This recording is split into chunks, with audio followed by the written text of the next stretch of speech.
Hello and welcome. Andy here from Twisted Narrative. And wow, it's a long time coming. Part two of Shiver, Save a Bullet for me.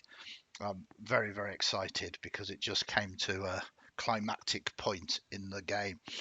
But before we jump in this, I want to introduce our magnificent cast. Jocelyn, introduce yourself.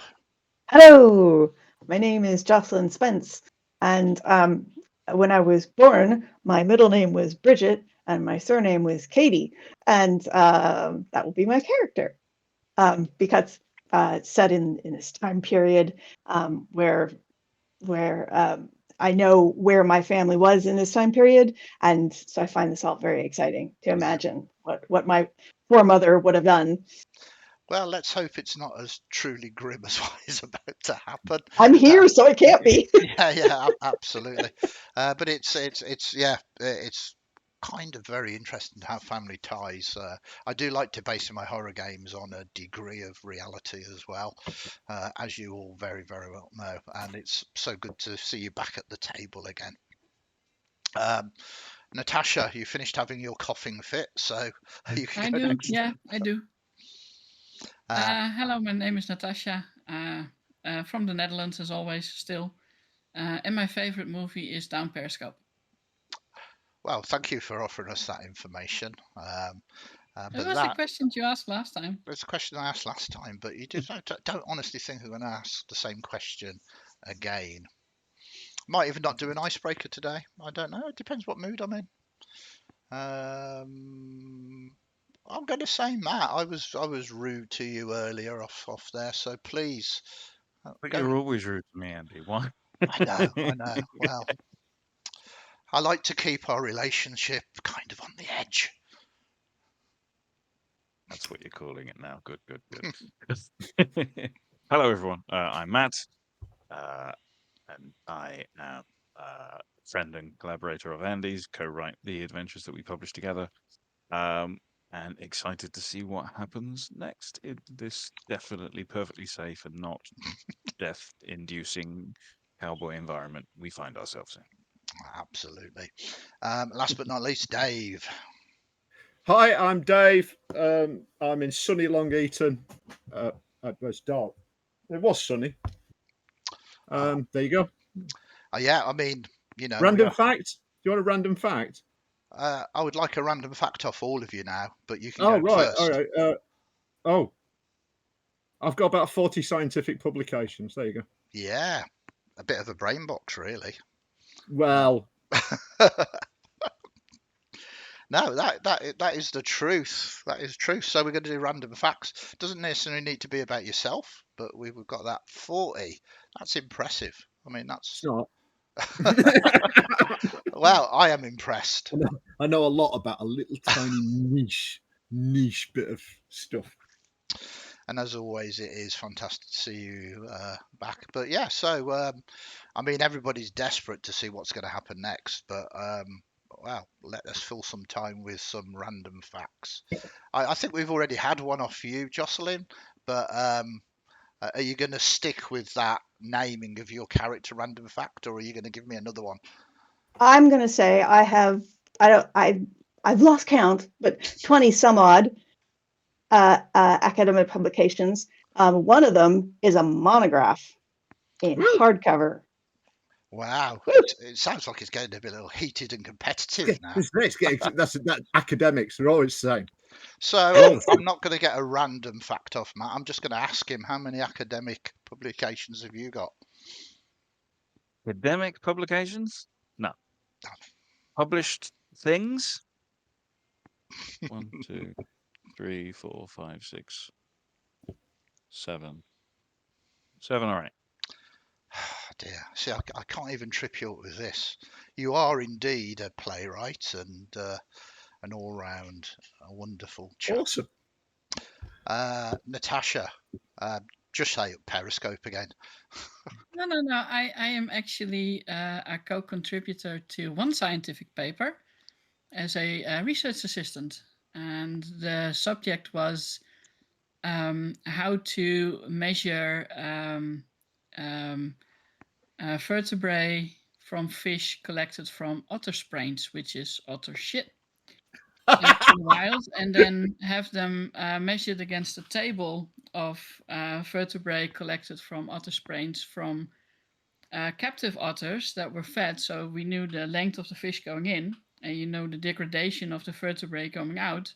So you can then extrapolate from the vertebrae that you find in the wild what size fish went into the otter in the wild from Wow. which species, which is a very cool one to if you want to have information about the functioning of the quality of the ecological system for in which that otter lives. It's a very good idea that you know what kind of fish lives there and what kind of fish that the otters ate, so you have more information about what its needs are before you put otters you've out won. in. I'm going to stop running actual plays. I'm going to start a scientific stream now for YouTube where I invite experts on that know all about stuff that I don't. Hello, everybody. I'm Andy, and I make up nonsense for a living. Very little of which is Yeah, published. me too. Most of the stuff that is published has to go through Matt first when he makes it into not nonsense and into something that makes some kind of sense. I feel like I'm at a AA sort of thing now. Right, no, I'm going to take control of this. I can do this. So, all of you smart asses, I said that. You are in my world now. Ha ha ha ha ha ha. So, first of all, seriously, we're about to do Shiver. Shiver is a horror-based game. So we are going to do a content warning. It's a horror-based game which contains mature themes, including but not limited to body horror, graphic violence, blood, death, power imbalances, sexual themes, and social injustice. Please watch at your own discretion and remember to take a break from watching if needed. We've played with our cast a huge number of times, but we still use lines and veils to ensure safety. They're fully aware of how to stop me if I feel like I am triggering them or going too far. I've yet to find their true limit, but they know to stop me if I do. This is Shiver as well, so one of the really nice things is they have a board of classification. So the length of play for this episode is going to be between 2 and 4 hours, which technically means 3. I'm clever enough to know that. The sub-genre is Weird Wild West. Film age rating is 18. Content warning, violence, undeath, and body horror. Recommended ability levels for characters is levels 1 to 3. And what is also really nice is a watch list of other media. And I've kind of selected Bone Tomahawk, an amazing movie if you like that kind of horror-based Wild West genre, and Deadwood, that has no monsters but in itself is just horrible. So, previously on Save a Bullet for Me, you see the panoramic view of the Black Hills of Dakota with this wagon train making its arduous journey through them up higher into the hills. It is October time, it is late fall. It's raining heavily now and beginning to sleet as well. Upon the wagon train, which is a large, very large number of vehicles winding its way through this muddy track, heading towards the town of Bloodcreek. We found our protagonists on Alice, Bridget, Bishop, and Henry. They noticed as they got closer to Bloodcreek, perhaps how it got its name. There was a strange coloration of the water, a hint of red in it. It was perhaps suggested something to do with the mining that had begun to take place here. They continued and they journeyed into Deadwood, and Deadwood is a bustling place, full of tents and half-erected buildings, still um, blooming from the gold rush that was discovered. They made lodgings and went to the saloon. It was here they noticed something perhaps a little strange as well. The whiskey tasted good, very smooth, perhaps a little too good for what is to be produced here. And also, is that a slight tint of red as well? Of course, it was whiskey, it was bottled locally. They partook, well, all but Bishop. Then heading across to the hotel, they heard gunfire coming from the graveyard that they passed on the way into Bloodcreek. Making their way towards there, they saw a horrific sight, a shambling figure covered in mud. They almost shot at this, but it spoke. It was scared. It had gone to relieve itself and had fallen into an open grave. As the protagonist moved forward in the sleet that had begun to fall now, they noticed that there wasn't one open grave, but numerous. They also discovered that the graves had been dug out from beneath the ground. These were paupers' graves. These are ones that did not include coffins. And then they heard a banging. They rapidly recovered a spade, dug down, not too deep, shallow graves, and they could hear something moving from within the coffin, and then it forced its hand through the thin wood, grabbing Alice's leg. They all reacted, and Alice recoiled. The hand snapped off, but still movement within the coffin. And this is where we're going to open up our first scene. There is something that lives within this box. You can also, just as a reminder, notice that the water table here had risen somewhat, and many of the graves were half filled with the ever-rising waters of the Black Hills. So, three of you had been unsettled by this, failing fear rolls, and this is strange, unnatural, and Bishop, I believe you have experienced things like this before. Alice, though, it is you that is struggling in this hole with this detached hand wrapped around your boot, your thick you've got like a high boot, haven't you? Yeah. So, what would you like to do? The thing is still trying to bang and lift this lid off, and you kind of see the nails slowly but surely being pushed out with the strength of this thing within the casket. I think Mr. Antcliffe pulled me up on the edge of the grave, so I'm basically sitting down with my legs still in the grave, basically. Yep. I would attempt to use the shovel to pry the hand away from my leg. Okay. And once that's done, I would like to grab a few guns and start shooting what's in the coffin. Okay. So you shoot bullet after bullet, splintering wood. You fire. Have you got kind of 6 shooters? So Yeah, I got double 6 shooters. Yeah, one on each hip. you unload one gun into it. I would like you to give me a roll here. We're using Shiver dice. Hopefully people are aware of the mechanics of Shiver. We use kind of different dice for this, which have got symbols on. If you are unaware, we will interpret the symbols on the dice to determine successes.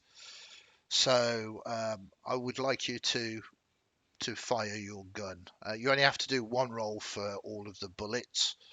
Yeah, I will have to use wit, and Yep. my class of character basically only has 3 dice in wit, so I will roll those 3. Perfect. Okay. And what do you know? 2 grits and a strange. No Okay. wit. So we interpret this. The doom clock ticks on. You start smashing up this coffin, wood splintering everywhere because of the grit. And the strange is that as half the top of this casket is blown off, you can see the rotted remains moving from within. There is this horrible strobe lighting as there is the gun flashes as you get views of this casket. Then it goes dark, and then there's another view, almost as if this thing is moving, getting closer. You're all witness to this. The thing still keeps moving. Is there anybody that we're kind of in freeform combat here, so we're not rolling initiatives or doing anything like this? Think and act like you're in the movie itself. Who would do what at this point? What we'll do is we'll go round the table and we will work out how your actions mesh together. So we'll start off with Henry. What do you propose to do in this scene? Natascha, you still in the grave? No, No, I'm no. sitting on the edge. Yeah. I'm staring at Henry's staring into it to the grave there, and starts to he went and fetched something, if you recall. It's all bound up in cloth, and he's starting to unwrap this blanket from this stick item. So with each flash, kind of your blanket Yeah, gets it's further just like bound. It's got some string on it, and it's got it's just like a protective oil cloth type. Okay. Can you roll me? I think it's wits, which is the dexterity one. Yeah, which I think is 3 for me. Now you're feared, so do you get -1 dice to your roll? I can't remember that. We'll say you do. I'm fairly certain you do, and if you don't, so okay. So you're finding it difficult with everything going on, kind of unbundling it. It's delayed a bit, but with the luck dice, I'm gonna let you choose because you got a grit and you got a luck dice, so you can luckily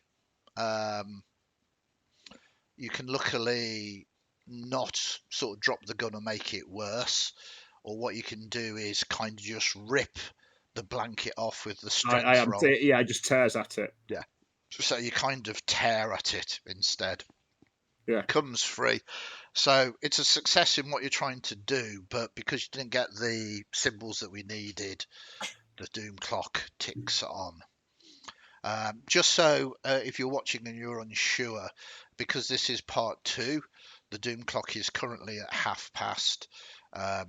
15 minutes to each quarter, with 2 minutes in to the next quarter being filled up. When it hits quarter of the hours, terrible things happen. When it hits midnight, well, the game is more or less over. So, Bridget, at this point, sorry, yeah. At this point, what are you doing? Bridget is from the last session officially afraid. And as a reminder, or if anyone didn't see the first one, she is a recent transplant from Ireland, but I am sparing everyone my attempt at an Irish accent. So just imagine that. And she's going to scream It's Nana's fowl in the Fae. I knew this was real. I knew it. They said it wasn't, but I knew Nana was right. And I'm going to grab my hunter snare, and I'm going to try to snare this thing so that everyone else will have a better chance at dealing with it. Okay. And I think I would use wit for that. Sounds fine. So are you going to actually open the coffin fully? Or are you going to kind of the hole that's in the coffin at the moment? Are you just sort of attempting to put your hands in there and yeah, I'm just trying to steel myself to put my hands in to get the snare in. Okay, so you're at -1 dice because you are scared, and this is a horrible thing to try and do. But because I am a maverick archetype, I have 5 in wit with 1 talent, so I roll 4 wit.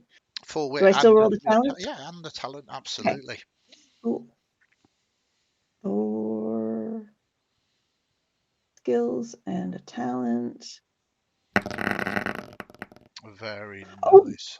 So you got 1 wit, and 2 sort of range and some smarts as well.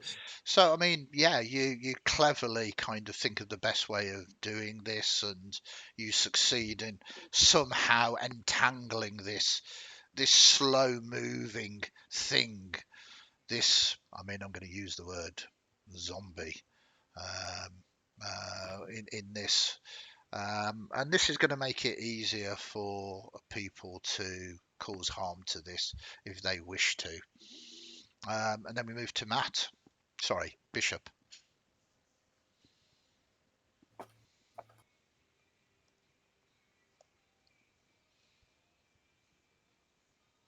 I shoot it. Do I focus on everything else around us just in case? Has it been shot at all? Did bullets have gone into the coffin, but it still seems to be moving. You're aware that these things are quite difficult to kill. In fact, can you just give us a smarts roll?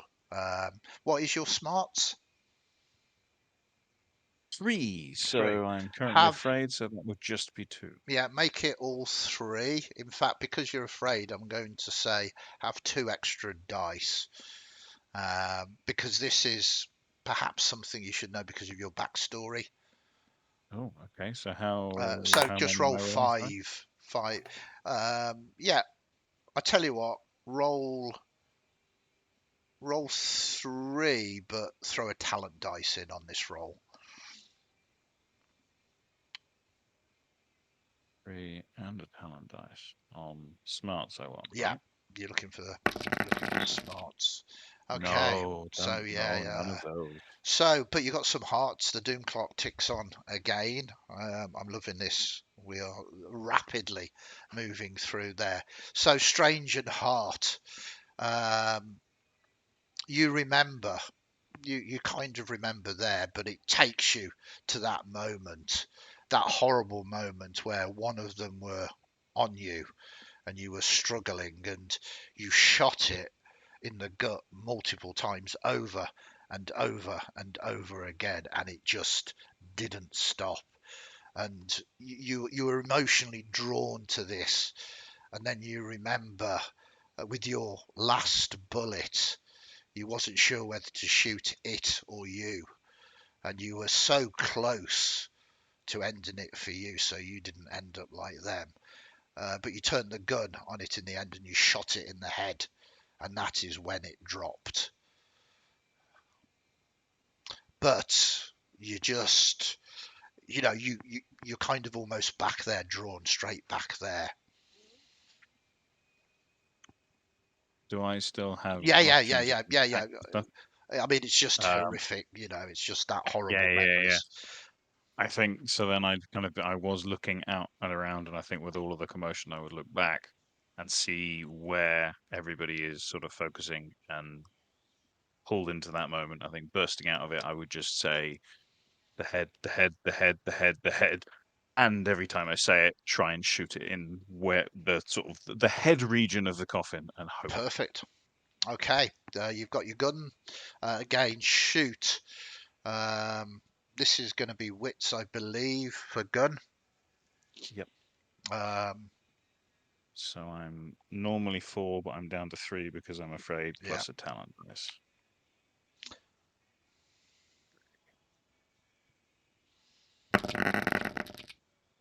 Okay. So you've got a wit. You've also got a luck. You've got 2 strange, and it's kind of 3 strange. 3 strange. Yeah. 3. Yeah, there's 3 on the. So it's kind of strange. It's kind of strange, really. You kind of try and shoot it in the head, and you kind of shoot, and it is the last bullet again. And you kind of were shooting quite rapidly, fanning your gun, and then with your final bullet, you just stop, and then you just aim, and this thing is breaking out of the coffin. The coffin splinters as it sits forward, and you just wait for that moment, and you shoot, and you just catch it in the head. Single shot, and down it goes. Just stops completely. It was like moving so fast, so horribly, taken so many wounds, but that one single shot, and it's just silent. There is the gunshot, the flash, the strobe effect, and then just nothing, silence. What the bloody hell was that? The fowl and the fae. Shoot them in the head. What if you don't have a gun? Whatever you can do, aim for the head. Nothing else Pull- seems to work. Alice Pull out loads up her, one of her revolvers and hands it to Bridget, and then loads up her other revolver and puts it on her right hip holster. I don't know how to use this. I just have my and she pulls out a curved Chinese blade. I just know how to use this. Alice takes back the revolver she gave you and says, "You point it in one ear and it goes out the other one. That should work too."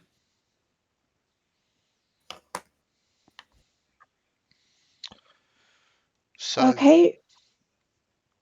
Yeah, Bishop, you are aware that there's probably 30 of these out there in the woods. You're not quite sure why they went into the woods, but you remember they did come into the village, your village, to devour the living. It's perhaps only a matter of time, perhaps.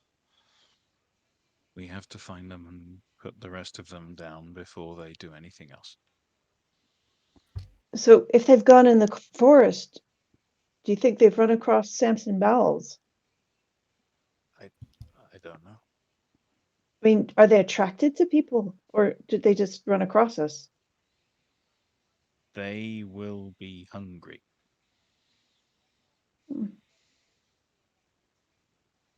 Well, And I will start looking for tracks. I can't remember. I may have found them in the previous session. I can't remember, but I would be.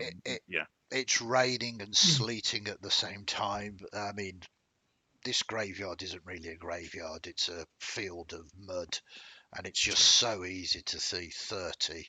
And you see that the feet are dragging as well. It's no roll's going to be needed to follow these tracks. we just need to head up.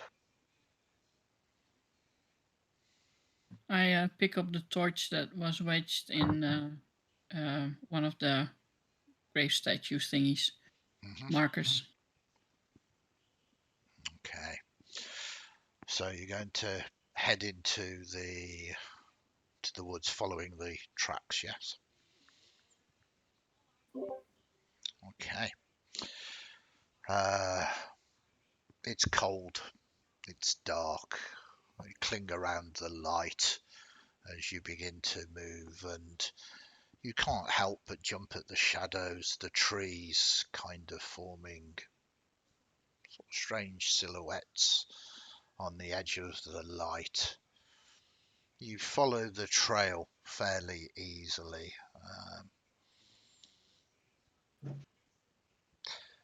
After a scant few minutes, you come across a small cabin of sorts on the edge of the creek itself. Not unexpected, you'd already questioned about this. This is where the still is, the brewery, close to the creek for using the water to make the liquor that is sold in the saloon. There are no lights that are on. Really dehydrated. The tracks seem to have congregated around here. You kind of look at them. Some of them seem to have gone off. But there is a possibility that they perhaps are in the building, perhaps still. But you can't hear anything at the moment.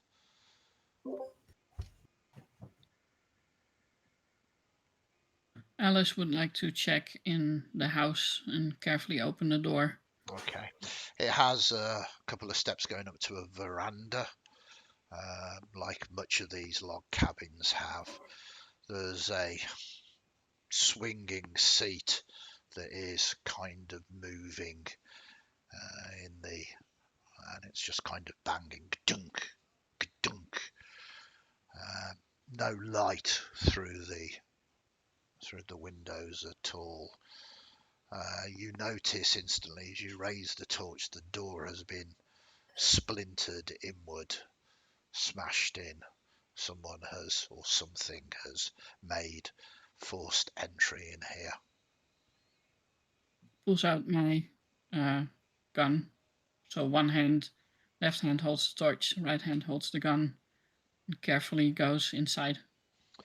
Okay. We'll follow behind to kind of offer cover and support in looking where you're not looking. There is a scene of horror in front of you as you move the door open a little bit, and it stops maybe as it's open for about a foot. You kind of put a little bit of weight on it and you realize the thing that is stopping you is the body of said brewer. As you bring the torch round to have a look, you see that his head has been crushed, split open, and what is left of his brains, they have been devoured. Blood pools underneath him, dripping through the floorboards into the ground below. I push a bit harder to push his body aside so I can have a full view of the room. Okay, you push it open. The room itself there's definitely been a struggle here. It seems a struggle that he badly lost. Bridget is a slim little slip of a thing, and so she's going to sneak in the doorway, and because she's used to laying out bodies that have of people who've passed away, she's no great fan of a skull that's been split open. That's new to her, but she's going to lay the body out and see if there are any other injuries or strangeness or red marks or anything. No, you examine the body very well. You can see the signs of a struggle, bruising beginning. Well, bruising that would have happened, but most of the blood has gone from this body. As you examine the head where it has been crushed, you notice that there are most definitely bite marks there. Bite marks that you could only be described as human. In fact, there's a telltale sign as there are a couple of teeth left embedded in the skull. where they have bit deep and retracted but left their teeth in there. Can I pull out the teeth and see what condition they're in? Yeah, rotted, very bad condition. So, Standard for this period. okay, so, probably not like a 20-year-old strapping lad, but could be anybody older than like 40. I mean, teeth in this age were not overly well looked after, and the person doing the biting probably wasn't alive when they were biting and eating this brain, so there is probably a degree of rot set in as well. Okay.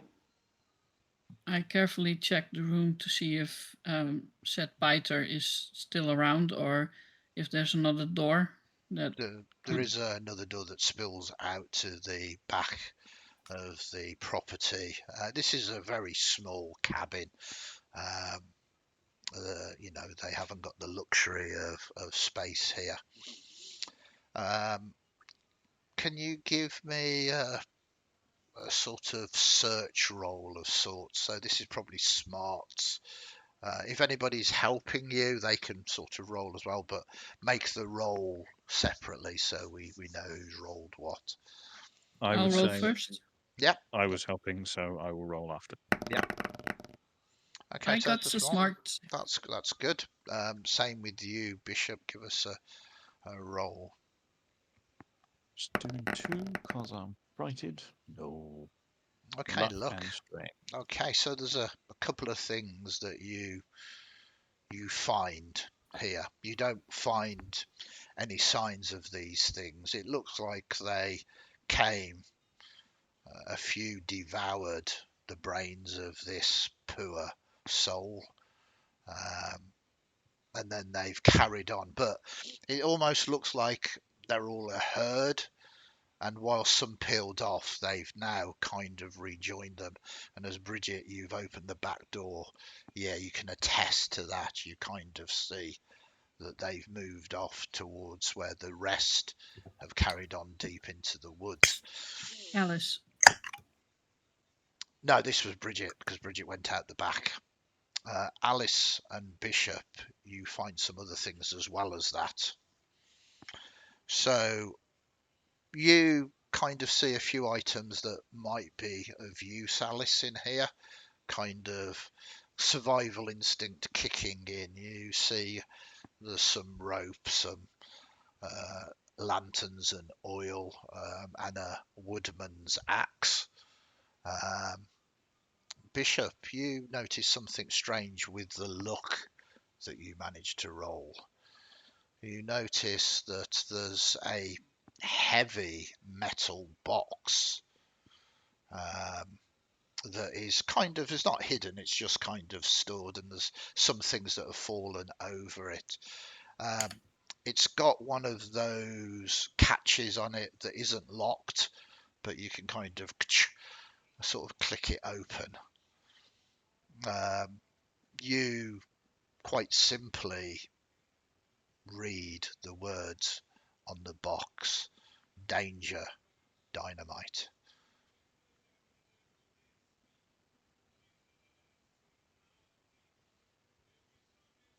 Okay. It kind of looks like ex-military. How is this sort of carryable size, or I mean, yes, you're not quite sure what's in it. It could be empty, but I mean, the box itself is designed to be carried. So you've got like rope handles on each side. Yeah. I will open up and just see what's in there. Okay, so you click this, and cautiously, and I kind of want another roll off you. You knew this was coming anyway. You're not smoking a cigar, are you? Not in this rain.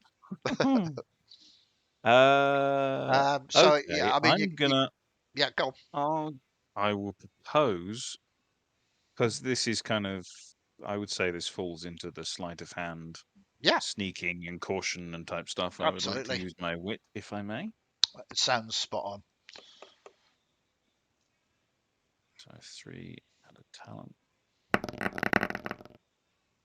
So I Ooh. can't see that. What did you get? Sorry, I was. You're blank. Yeah. I can't see Yeah, anything they're all either. blank. Yeah. If you look at the That's weird. results, it's Yeah, 3 it does. grit. It No, says. it always does that. Oh no, sorry. Yeah. Yeah, Oh, yeah. that is strange. Okay. I Oh dear, will- you've broken it. Shall I try again? Yeah, please. Let us see what is going to happen. They also stay on the screen much longer than usual. I think there's Yeah. Oh, there we go. There we go. So 1 success, 2 luck. Would you like to use the luck in this circumstance, or are you going to bank them? Can I use and bank at the same time if I got 2?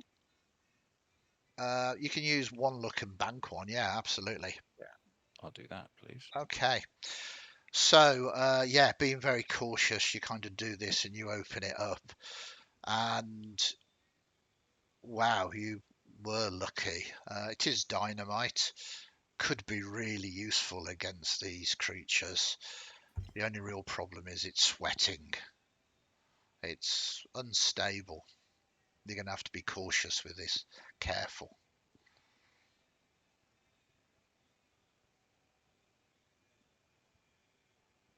But of course, you could just leave it there. Bring it. Bring it. Well, I Bishop. will point it out to my established colleagues. I have a feeling this might be useful, but it's also in delicate condition. And GM or director, as far as the size of the crate, is this I could carry it on my own using 2 hands, or would it need to be a 2-handed job? No, you could carry it by yourself. The only real sort of issue is you would have to be careful with it. I mean, the box would probably contain a lot of the explosion, perhaps. But I know. I'm kind of trying to tempt him to take it, hence the perhaps. But this is the classic movie thing. Bishop, I can walk in front of you, and so if there are any things to trip over or fall into, I'll find them first. That's an Bring it. option, I suppose. Bring it. It's Bishop, the logistics of bringing it. What's the status of your? Was it a gun that you unwrapped? Okay. The oiled cloth that it was wrapped in, is that still in use? It's still the wrap around most of the thing. Yeah. I Fair take enough. it off. You're That's going to just brandish your saber. okay. Just that oiled cloth might be useful to protect it from the rain, at least. Yeah, I mean, you think the box is waterproof because it's as best as these boxes could be in this period. I And hand this you is the a- oil. I give you the oiled cloth. That's no problem. And it's got bits of rope that would so it's tie on. So it's an actual made for doing that. So you can tie it. Yeah, we can drag it behind us on the length of a rope. It's mud, it will slide easily. It's sweating dynamite, dragging it behind you. Whilst you could do it normally, probably will cause the unstable explosives to go. And in the woods, you're going to have all sorts of logs and fallen branches and lumps and bumps and roots, and If we carry I'd be nervous about it. If we carry it with one, if it's got like rope handles on the end of each at the end of the box, you know what I mean, on each end, then we can carry it between 2. You can do that as well. With one hand, keep one hand free. I would just like to be able to have a gun in one hand, knowing what's going on. Well, you can do, because if you have one hand, if 2 people carry it, one on each side, then you've basically got the gun as well. Yeah. And then I'll walk in front. Yeah. Okay. Yep. Okay. It'll be fine. What could possibly go wrong? I've got a list already prepped for what could possibly go wrong. I bring the axe anyway. The first word. Sorry. It's okay. Go on, Alice. I will bring the axe and the rope. You do notice one final other thing, which kind of you were aware of anyway. So you didn't really sort of notice it, but then a thought occurs to you at the end with your success. There is a crate of whiskey here, and whilst it's the red whiskey brewed here in this distillery, it counts as liquor, and a good slug of this for the 3 people that are feared would alleviate that condition. Oh, Bridget I will knock it one back. bottle and pass it around, and then I stuff the other bottles in some of my pockets. Okay, so it sounds Dutch like courage. yeah, Dutch courage. Bottoms Bridget. up, everybody. Yeah. So Bridget, you take a slug, or a shot, or a big gulp, like Deadwood when Calamity sort of just drinks an entire bottle of it. Henry, you take one as well. Your fear condition is removed now.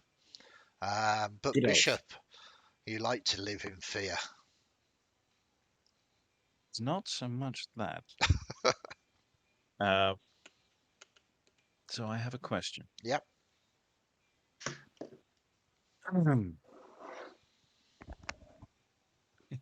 I have my flaw means that if I encounter any supernatural beings such as ghosts or demons or arguably zombies, Yeah. I have to make a fear check. So Mhm. I would argue that if I cure myself, I will have to take another check immediately straight away. And also, I know what's in, or I don't trust that whiskey, so I'm not going to drink. I mean, that's that it's fine. You're aware and you're living with this fear, and I kind of like that. I think cinematically it's appropriate. Afraid, I'm always afraid. It's what keeps me on the edge. Okay. But what is interesting, just so you know, that mechanically liquor is an item that you can use in game to remove a fear notch, which is good fun. That's Repeat. courage. Yeah. So it looks like they've been here, and there's certain evidence that the thing that you killed in the box, there are others of these, and it looks like they are hungry for brains. They haven't eaten the flesh, it's directly the head that they've gone for. Bishop, what do you know about these damn things? They eat, they kill. They are very difficult to stop. And if we don't stop them, everybody will die. Do you want the axe?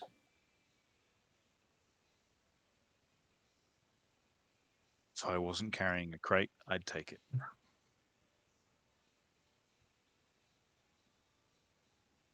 I'll stick with the gun for now, but thank you. But I think somebody takes it, even if we just carry it until somebody needs it. Yeah. And a lantern. Did you say there were lanterns? Yeah, there were lanterns as well.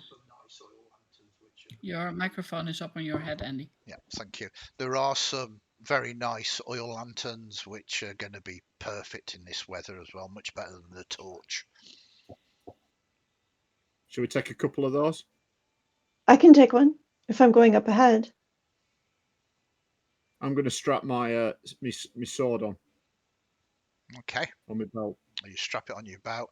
Bridget, you kind of get a lantern lit. Henry's also, you might notice Henry's also got 2 pistols on as well.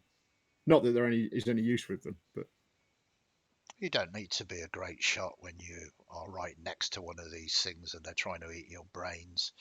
It's fairly easy just to put the gun to their head and shoot. Yeah.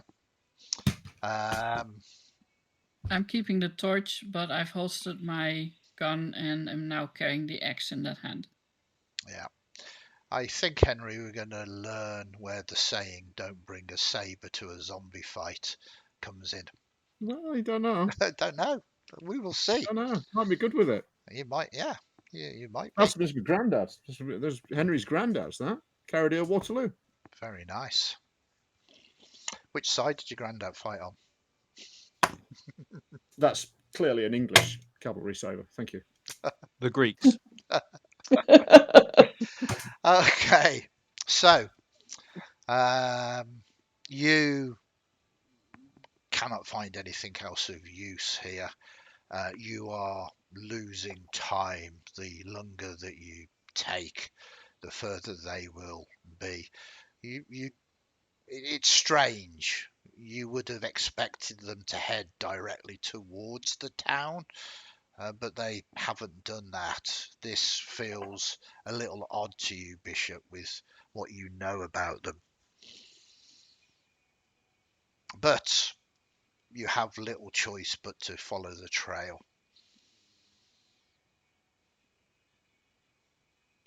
Bishop, there's always a chance that this Samson Bowles that I've been hired to try to find, there's always a chance that he knows something about the source of this red. Maybe there are more people up here. Maybe there are some indigenous folks up here that the Maybe. zombies are after.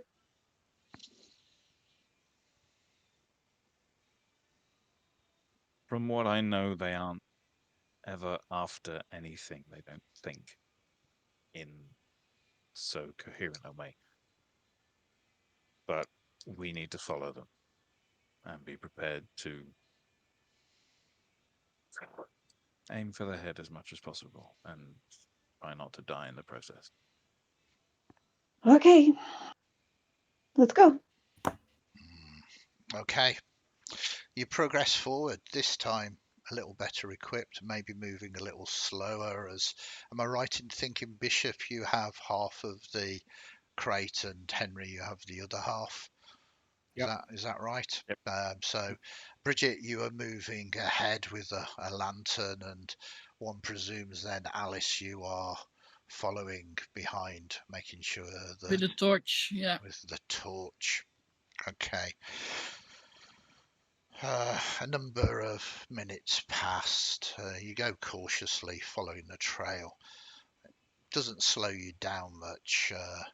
It's still kind of raining here. Well, sleeting really, but by the time it makes it through the trees, it kind of is almost melting into large droplets of rain.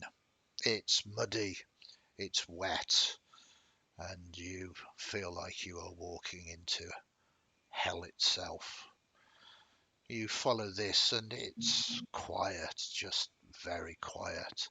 No real signs of any kind of life, natural or unnatural, as you slog your way forward. Say, following the trail is no difficulty at all. Then you see something ahead, a mound in the darkness. I stop short and just hiss. It's large, kind of a mound, and it's kind of just on the edge of your light. Appears to be unmoving. Anyone have any ideas? Bishop, have you seen something like that? I mean, you'd have to get closer. I mean, you can kind of see it. It's kind of in the way of where all of these tracks have gone and quite possibly gone beyond it. You can probably look at it. Give me, I suppose, a smarts roll, Bishop, if you're the one that's particularly looking. If anybody else, Bridget, I mean, you can do a smarts as well if you would like, because you kind of got the lantern there at the front. Yeah. And, even though I'm not particularly strong, I'm trying to protect everybody. Okay, I like that. So we've got a success one with smarts and luck, and then we've got 2 strange that has been rolled. Who got what? I got the Bishop got the strange. smarts. Sorry, you got the smarts? Heart. Yeah, smarts, heart, and luck I got. Okay. So Too strange. Yeah, no, this is perfect, and this is how this scene plays out. you kind of see it. It's there. It's big. It's in the middle of where these zombies have moved past. You call out to Bishop to sort of come forward and have a look because you can hardly make it out. Bishop, you come forward and you begin to look at the ground, and you see the ground is drenched not just in water but into blood. Lots of blood all over. These things don't bleed. And as you kind of move forward and look up, and the lantern is raised higher by Bridget to get a better look herself, the strange kicks in as this thing begins to move. As it rises up, this large grizzly bear that is no longer alive.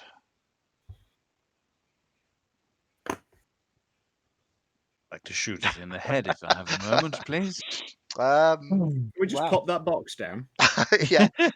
I think you probably would have set it down to move Kept it forward very cautiously. slowly, lowering it Yeah. onto the two of us, just gently.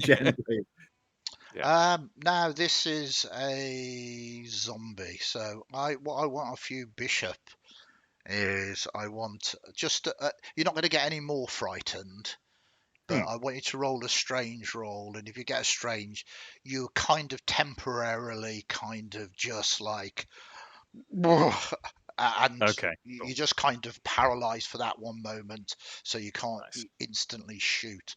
If you don't, you can act normally.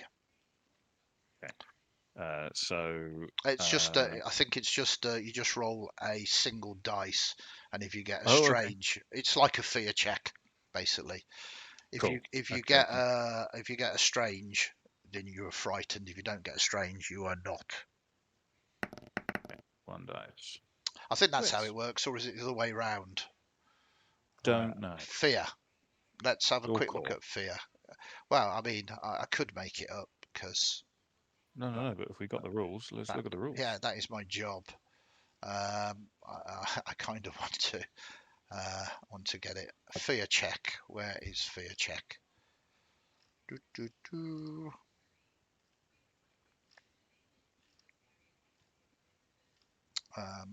Boom. Character creation, if memory serves. I should get a physical copy of this book,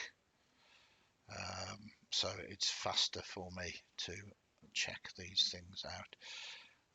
Death, the sequel, enemy reactions. Sorry, talk amongst yourselves. Feel free to act appropriately scared while we look this up. Very good, Jocelyn. Fear check with its own CR. Fear check is a specific type of strange check. You roll your strange pool to test your nerve. On success, everything is fine. Yeah. Oh, that's good. Yeah. So sorry, I got that wrong. So what is your strange? What is your strange pool? 3. Three. So Yeah. would you like me to roll Yeah. 2 more dice? Yeah. Well, you So can I roll got all. one. Did you get a strange?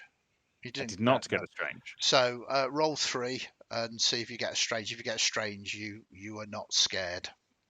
I think that's how it works, isn't it? Is that what it says? What number page are we on? It's on page 96. It's after the backgrounds. Wow. I'm on page 19. 96. So the rest of us should decide among ourselves if this is a sitting grizzly bear or a standing and roaring grizzly bear. It's an undead, aggressive grizzly bear that is about to attack you. I don't care which one. Because if it goes like this, then bear bit that's really doing it for me. I think it's probably gone like that, but then one of its wrists has snapped and flopped down sideways. Because Bridget won't be able to reach its head if it's standing on its feet. Yes. Okay. So 3 does honor. So yeah. So you make it. Yeah. So I need to get a strange or B. Oh dear. Okay. So. Oops. So it's not. For a second. You just kind of pause for a moment. I'm not going to make you more feared, but because of your thing of seeing this, so you don't get to do, which means it does, as it is going to move forward, and it's kind of taken you all by surprise.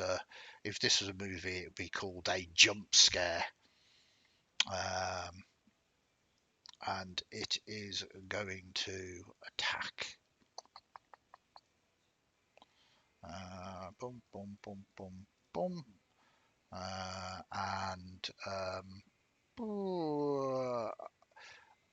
Okay, could both of you roll your luck, please, Bridget and Bishop, and we will see which one of you it's going to take a swipe at. But Bishop is behind Alice. No, Bishop's come forward to have a look at what's going on. In the light, it was called forward. So no luck there in that one. And then I'm going now. But you have got a strange, and you've got a strange as well. I'm going to say it is you, Bishop, because you've got to fight. So it looks like you were going to fight. You were drawing your gun, that kind of thing, really. Mm-hmm.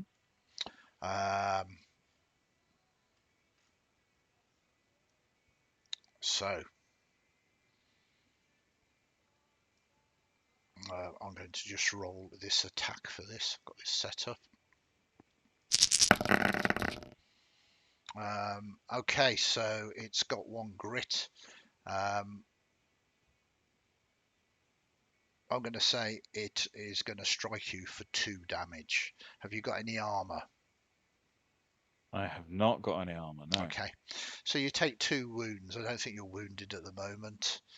I'm in 2, so I'm in the weakened state with just 2. Wasn't I can I use a thing? Yeah, if you've got a thing to use, please use a thing. I leap forwards and try and drag him out of the way. Okay. As that happens, and share the damage. So basically, I also take some of the damage. Is this an ability? Just get behind me. All right. On your combat turn, you may choose 1 near ally. If they are attacked, roll. Oh, I've got to roll. Roll grit CR1. Yeah. Success equals take the damage or share. I'll share it. Okay. So CR1 just means you just need 1 grit. So I roll my grit. Yeah. And if you get 1 grit, then you can trigger your ability. Do I roll the talent die as well? If you've got talent in it, then yes. Yep, so that's fine. So you say, get behind me, and you push him out of the way. Are you going to share the damage or halve it? 1 each. Okay, so you take 1 point each. Do you have any armor on you, Henry? No, I've got a nice hat. Yeah, okay. A nice hat. Can I try something I've never done? It depends. What are you trying to do at this moment? It's something that I think I'm allowed to do. I've got the light-footed ability, which means that stealth costs me no speed. So while Bishop and Henry are taking on the bear, I'd like to sort of go along to the side and follow Alice's advice and see if I can get my curved dagger through its skull. Okay. So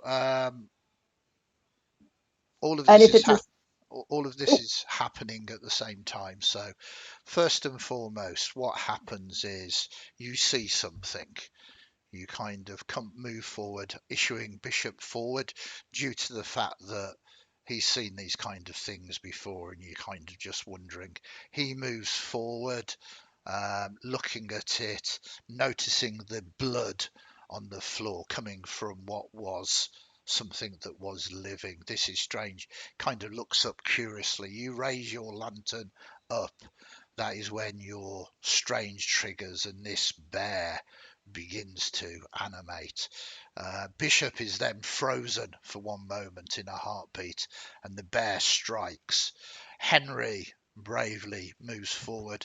pushes Bishop to one side as it lands heavily down in front of you, doing 1 point of damage each to you. Bridget and Alice, you can both do things sort of simultaneously in this.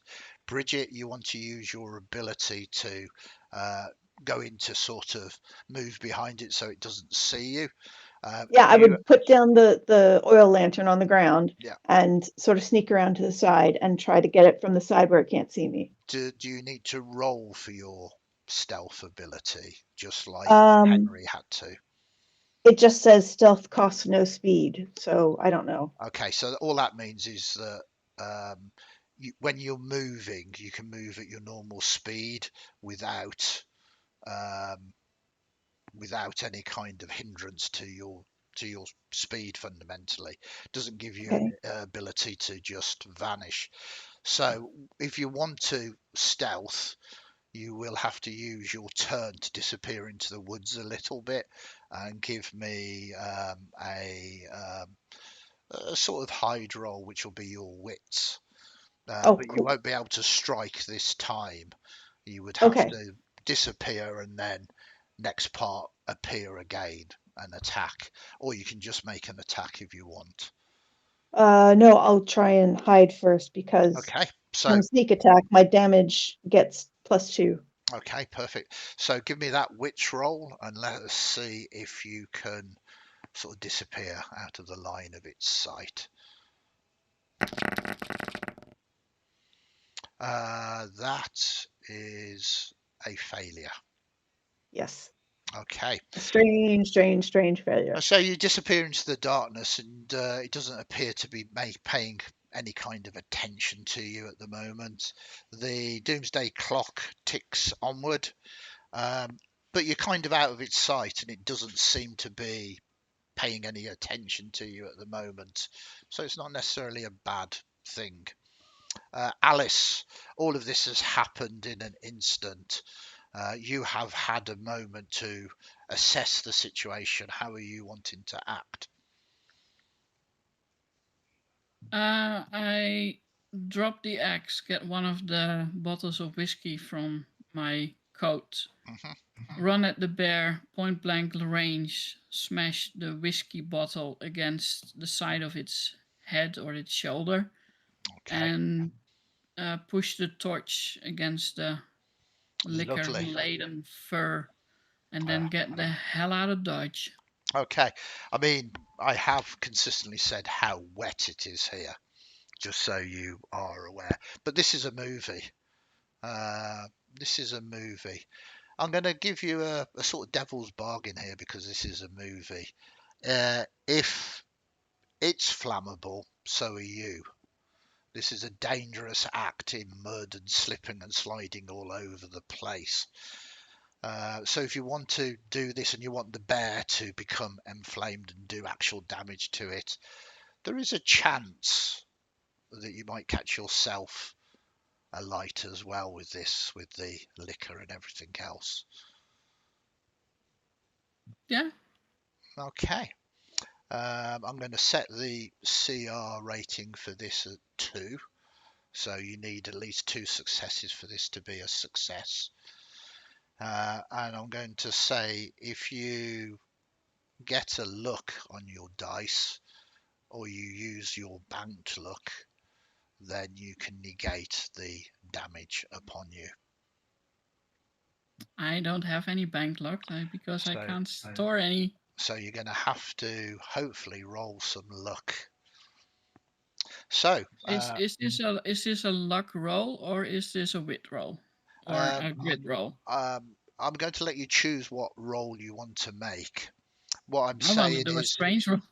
well, you can do a strange roll. You're fighting a strange thing. You can optimize this, but it's dangerous in the fact that you're going to have 2 successes, and you're going to have to roll at least 1 luck not to catch you alight.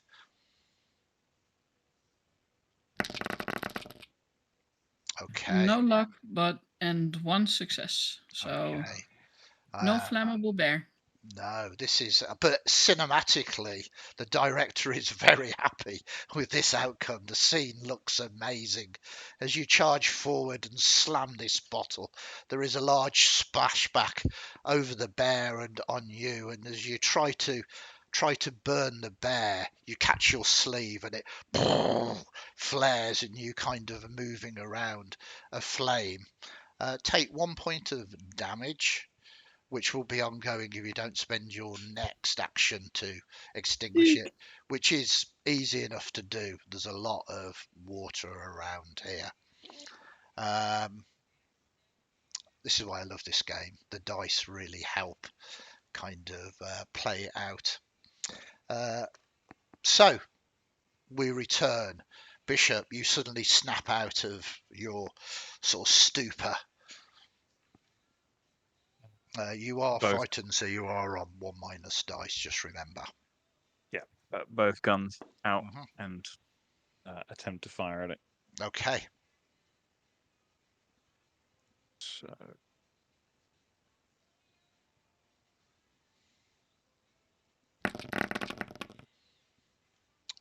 So that's 1 success. success, yeah. Okay, so you do hit it, and the damage for a pistol, is that 2 points of damage? Yeah. 2 piercing, yeah. Yeah, okay. So you hit it, you're not sure, you kind of hit it in the head. It's not enough to take it down, though. Maybe it's got a bigger brain, maybe it doesn't work the same as a standard sort of zombie, but you definitely wound it. There's a large chunk of it that comes off, and you are progressing with it. Challenge rating to actually just physically hit it is just 1. Yep. If I have 2 guns, do I get 2 attacks, or does I that? mean, I love 2-gun action. I mean, let's face it, yes, but it does mean you use 2 bullets. How many bullets do you have altogether with you? We're in a survival game here that you do not have unlimited ammo. Then I am not 100% certain. Is the simple answer? Oh, well, it's fine. I mean, if you've got a load, presumably loaded 6 guns, and then come on, bullets in the belt, isn't it? belt, You get your bullets in the belt. Absolutely, you would have this. Yeah. Or we can lean into a little bit fast and easy with the old feng shui rules that when you shoot your gun and it's empty, you make a luck roll to see whether you've got any more ammunition to go into it. How does that sound? You can use banked luck as well. You can use, Yeah. Does that sound fun? Yeah, why not? Okay, so I mean, I like that ruling. It makes sense too, because you specified that you unloaded like your entire gun into the thing in the ground. Yeah. So that being the case, I mean, you're going to make a second shot. I'm going to make a second shot. Yeah, no, go for it. Because I know as a director, gunshots make sort of flashes of light, and that is just beautiful cinematography. Okay, second shot then. Okay, so you got a star. That's all you need. A star is a success. And a look. You got a luck. You could bank that luck if you haven't already got luck banked. It's all good. Yeah.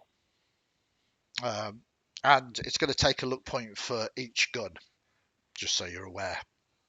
Not that I spend a luck and I have ammunition for all the guns that I've got. This is where a saber suddenly becomes a safe bet. It does not need to be reloaded. So yeah, that's another 2 points of damage to the bear. Undead bear, as bang bang that happens. I think next we went to Henry, I think. Was it me? Well, I mean, it's whoever wants to act in this round. I'm definitely going into it with my sword. Okay, so saber flashes in the light of the gunfire. And he Henry steps forward and starts laying into this bear with his saber. So I'll give you a roll. Yep. Hopefully there's a ton of grit in there. You've got a but- star. There's no grit, but you've got a star, which is a grit. Challenge rating of this creature is only 1. Into luck, which you can also yeah. exchange into a grit point if you want. Yeah. Can I bank one and you can trade 2 luck into another success if you want. what does an extra success get me if I've got 2 successes? It doesn't, but if the challenge rating of the creature was like 2, you would need 2 successes to hit it. So, all right, I'm going to bank 2 luck. I've hit it, and the sword does 4 slashing damage. Is it sharp? Yeah, 4 sharp damage. It's good. This thing doesn't have resistances to anything. So that's good. You're cutting into this, but this is obviously an incredibly large undead. Right. Can I? Oh, sorry. I've just realised I could activate another ability here. Yeah, go for it. But I don't know if it does the damage as well. So I kind of. What is the ability? Which is back off. So I can, on a successful strike against an enemy engaged in a brawl, knock them back 10 feet in any direction. Any allies in the brawl make an attack action against the enemy. Okay, so I'm going to say you can try and do this, but I'm not going to say it's automatic. This is a big undead bear. So maybe I kind of go at it with the sword, move around it, and cause it to sort of it lunges at me, and then I jump out of the way, and it staggers off, sort of out of control kind of thing. It's very leaving itself vulnerable to attack. I like it, and we need to. All of the special effects in this scene is costing us a fortune, so we need to bring it an end fairly soon. Yes, you kind of move around, and the bear, it has no semblance of life in it. It sort of staggers and then sort of slips, knocking back. Unfortunately, there's no one else ready to strike it with you. There's a bishop with his 2 guns. Alice is kind of alight at the moment with a blazing arm in the air. Bridget, you are hidden somewhere in the woods, ready to move forward and strike it. You're not next to it. Oh, okay. Maybe it staggers towards her in the woods. Okay. And I don't know it's there. Just dumb luck. Okay, Bridget, this thing staggers dumb looking into you. It doesn't see you, for you are hidden. Do you wish to strike at it? Especially because Bishop has blown a hole in it that I can stick my dagger into. Yeah. I absolutely want to go for it. And I realized that I could have used +1 talent while investigating before. Wow, but that is too low. No, we haven't got the budget for reshoots. Yes. And I'm wearing a stealth suit, which is my widow's weeds, all black. Stealth suit with this. Oh, I love you, Jocelyn. Okay, so am I using wit to try and hit it? I don't know. What is your blade's weapon type? There should be a symbol next to it, sort of saying. If it's a knife, I'm more than happy for it to be wit. It's kind of a thieves' shivvy type dagger, so I'm more than happy with your old wit rather than using your strength. Okay, yeah, it is I don't see anything like that, but yeah. It's okay. In the weapon selections, each weapon has got an icon to represent the talent that you should be doing. So you got a star, and you could trade 2, but you succeeded anyway, so you could take some of those luck if you wanted. So what is the damage of this knife? 2 piercing. Okay, but you said if you attack from hidden, you double the damage. Well, I add 2. Yeah. Sorry, you add 2, so that's Yeah. technically doubling it, but I get your meaning. Yes. So you'll do 4 points of damage. So You have to do your algebra correctly. yeah, no, absolutely. You scientist types, you think that maths is important. So you stab this thing through the holes that have previously been making, and you pierce the brain, and you start sort of mixing it around and stabbing it in and stabbing it in and stabbing it in. There's still the remnants of blood here as it kind of washes over you. This large thing. Have you got any luck banked? Yes. In its death throes, it goes into a mad undead zombie frenzy. You can just expend your luck to avoid any damage and just move out of the way, or you can take a chance it rips you apart. Okay. What would you I've like to do? also got a thing called dodge. Yeah. I'm not, but it was so detailed that I say see sheet and then I can't find my sheet. It's So okay, because I'm not asking you to make a dodge or have any bonuses to dodge. Do you want to luckily escape the frenzy of this bear? yes, Have you got yes, any luck banked? yes. Okay. Get rid of that luck and you are fine. As this thing hits the floor, we last but not least move to poor Alice, whose sleeve is blazing. Yeah, I just start rolling in the mud. Yeah, you should just die for it. And I mean, it's not just mud, it's kind of this bear's blood and everything else, and it's real gross. But it's a simple action to extinguish this. It was a terrific idea. You just got unlucky, and it provided a magnificent but gruesome scene. Okay. And And I start looking for the axe again because I dropped it somewhere. Yeah, you'll be able to find it.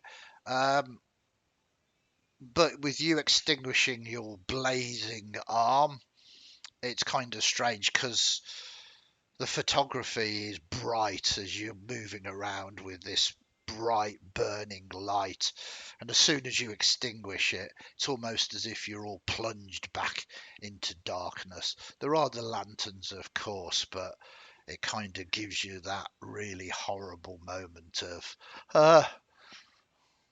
as you look around to see whether any of you have survived, whether any of you are okay or any of you have fallen.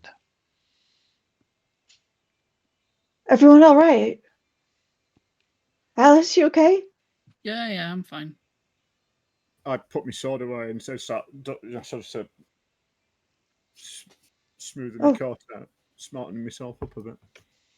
Good. Bishop, you all right? Fine. You do notice though, because it's Alice's left hand.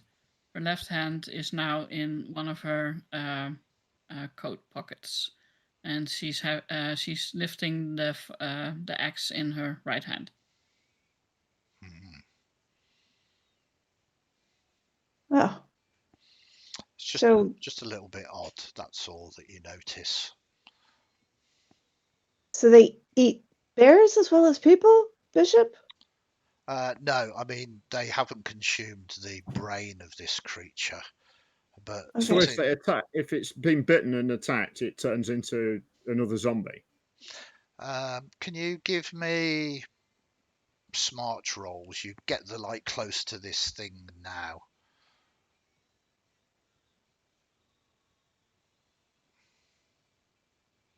Everyone? Or... Yeah. As you want to investigate this scene. So that's another tick forward on the clock. Oh, great. Another Yeah. Oh, this clock. is brutal. Yeah, I know. This is. Do you just want to ignore this or do? That's another tick forward. That's a couple of smarts here. Yeah, we got one each. Yeah. Bishop and Alice got one smarts each. Perfect. You begin to investigate this, and a look. You don't understand really what's going on here. There was definitely some kind of fight between the bear and these zombies. The bear absolutely got wounded. You begin to now look in the bushes, and some of the zombies were also wounded or perhaps even destroyed in this battle. There are bite marks, but there's no sign of any kind of infection or sign of anything else. But with your smarts, you do sort of notice the more of this bear. There's a large amount of rainwater liquid sort of eking out of the body. Kind of, at first you thought it was just blood, but it's kind of red tinted water. I surreptitiously glance at my 3 companions who've all drunk red water or red whiskey, and I say quietly to myself,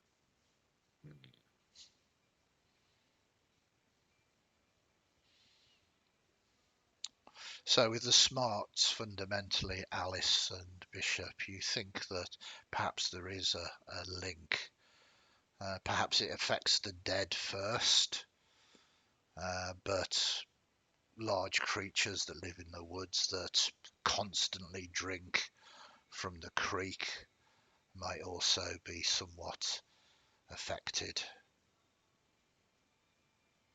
All the horses in the caravan train drank from the creek. don't drink any more of the whiskey.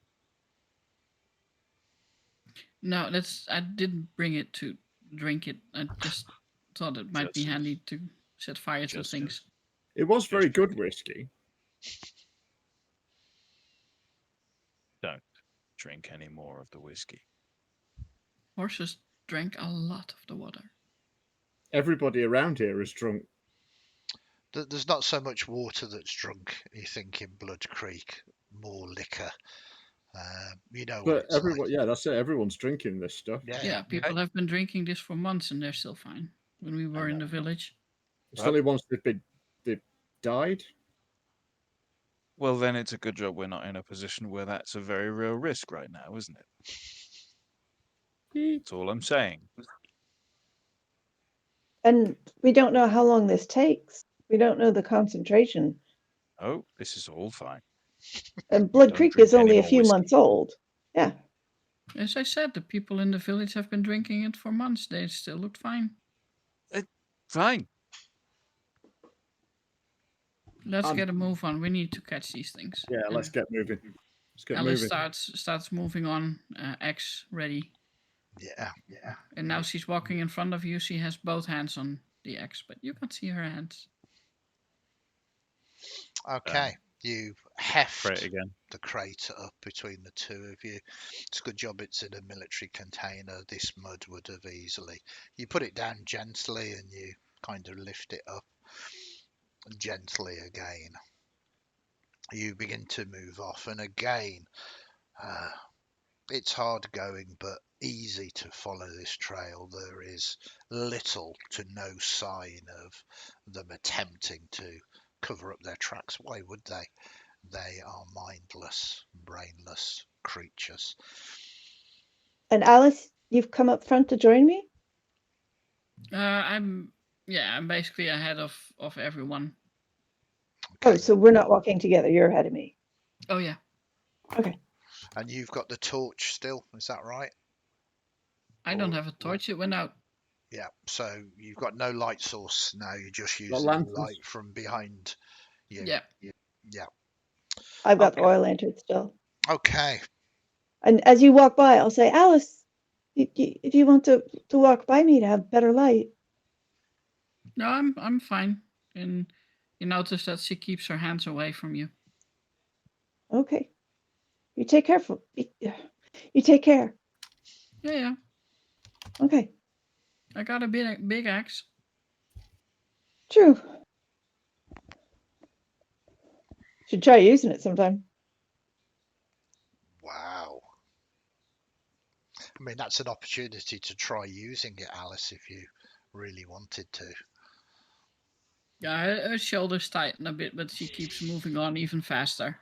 Like, try and Yeah. keep up. We've been traveling together for months, so this was definitely more of a tease than anything. But tensions are high, so Tensions I are can understand very if it comes out wrong. Tensions are high. The going gets harder as you are moving through this territory now, and it's not a flat forest. You are climbing up into the hills.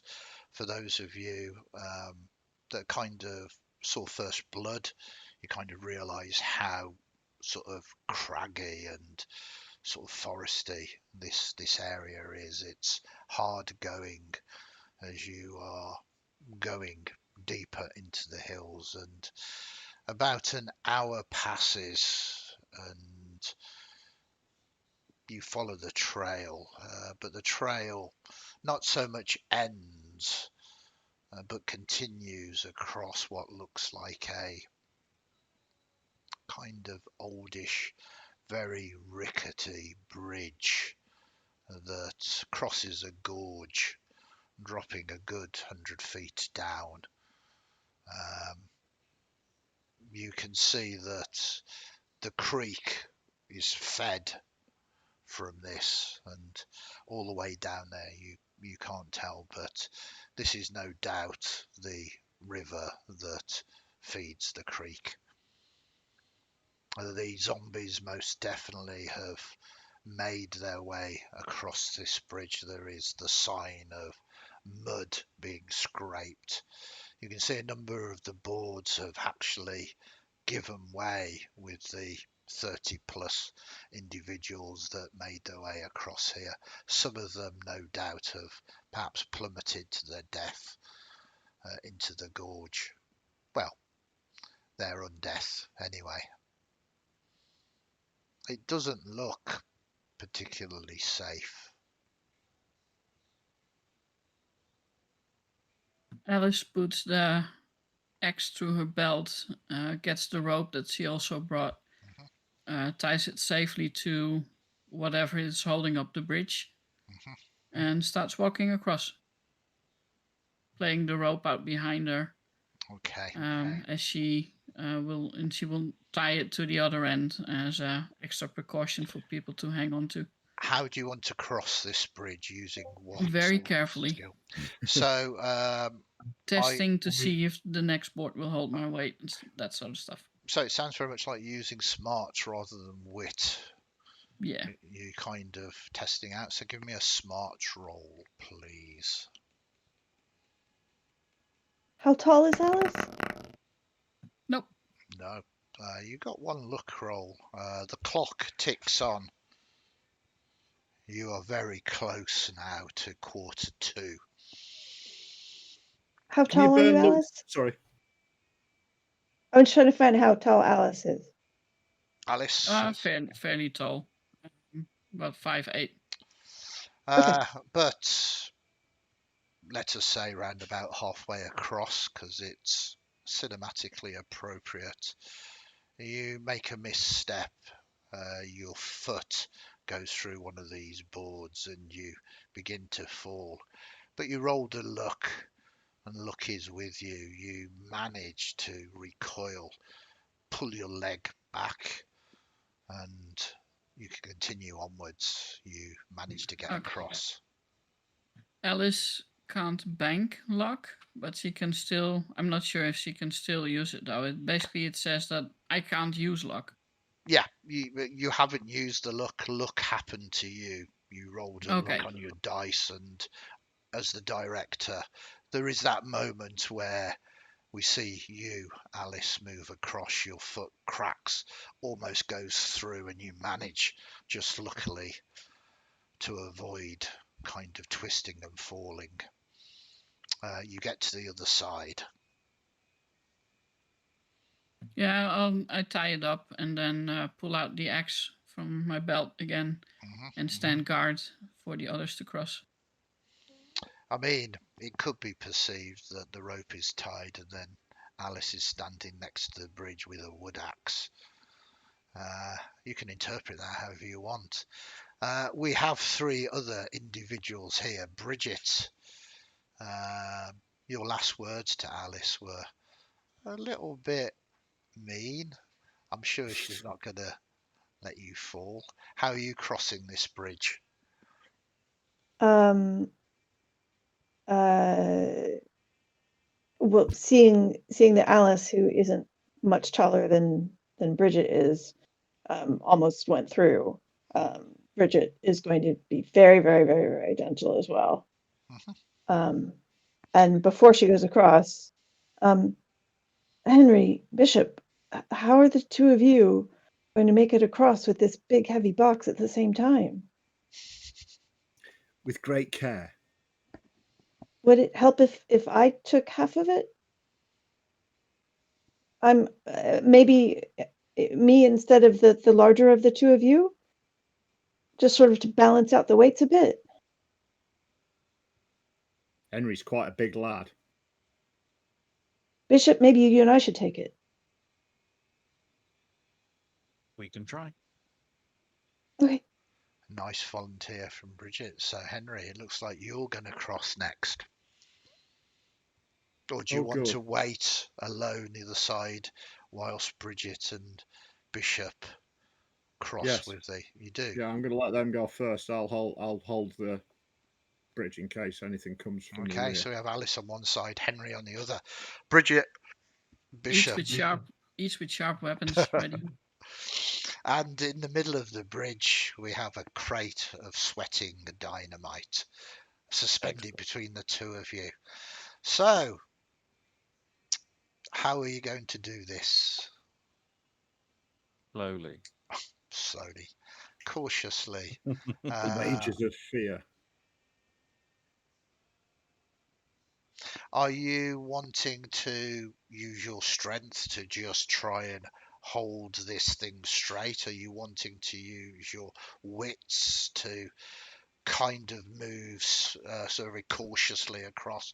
You want to use your smarts to kind of try and make sure you're watching where you're stepping and the boards are safe.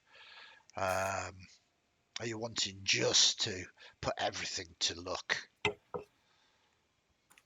I want to use my tracker ability, which is +1 talent when tracking or investigating. So I would be considering this like Is that? investigating each slot at a time.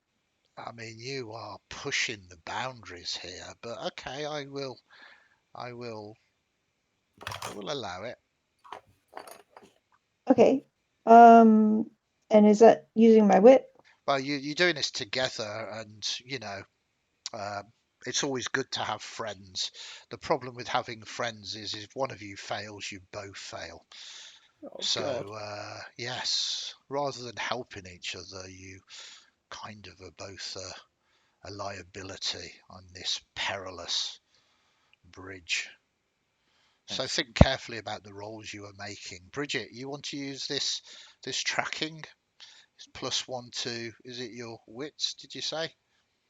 If I use wit, yeah, Is that what you want to do, using your wits to move as cautiously as you can, not putting weights on, treading lightly?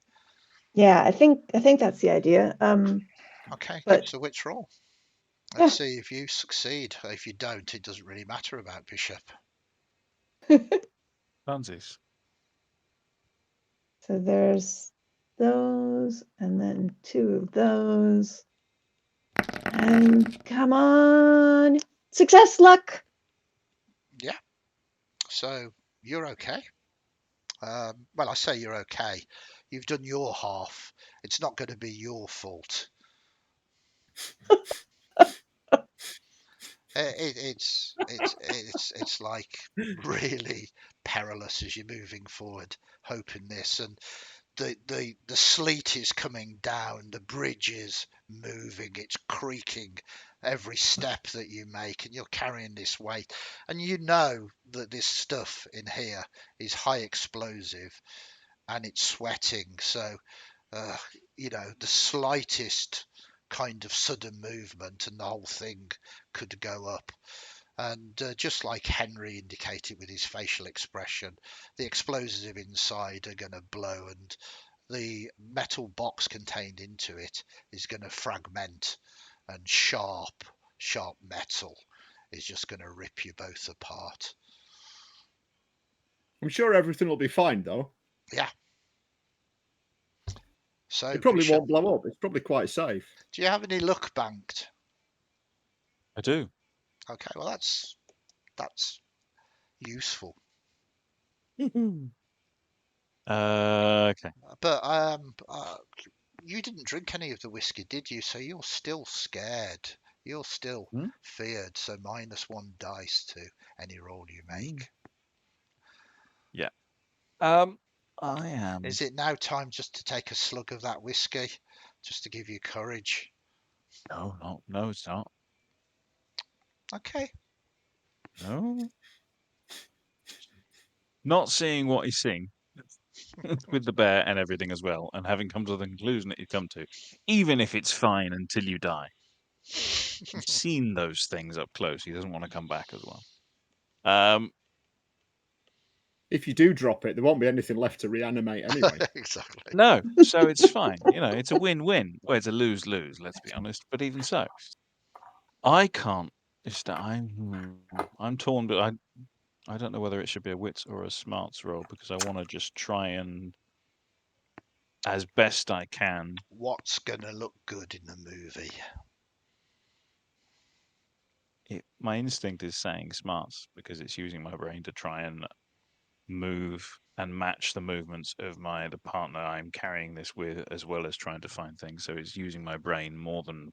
Sounds fine. Yeah. I'm going to give you a bonus dice offsetting the 1 because you have said you're following the footsteps of Bridget. So you have your full smarts because Bridget is helping you. So, okay. Thank you very much. Okay. That is 2 luck on the dice. You can trade that for a smarts. And that's all you need. Trade that so for a smarts.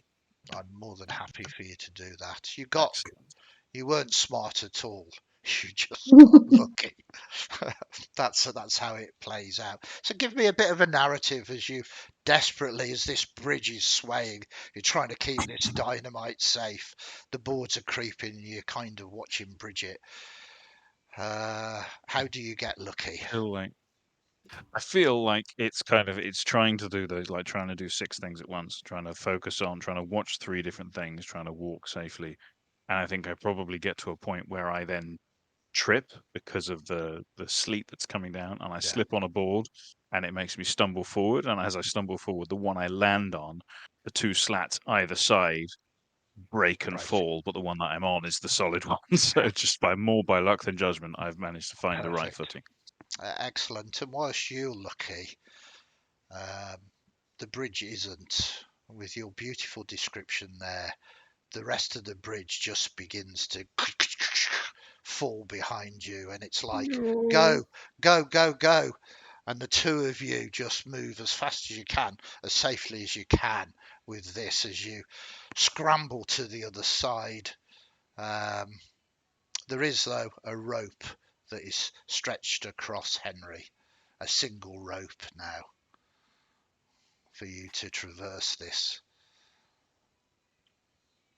I will just a single rope.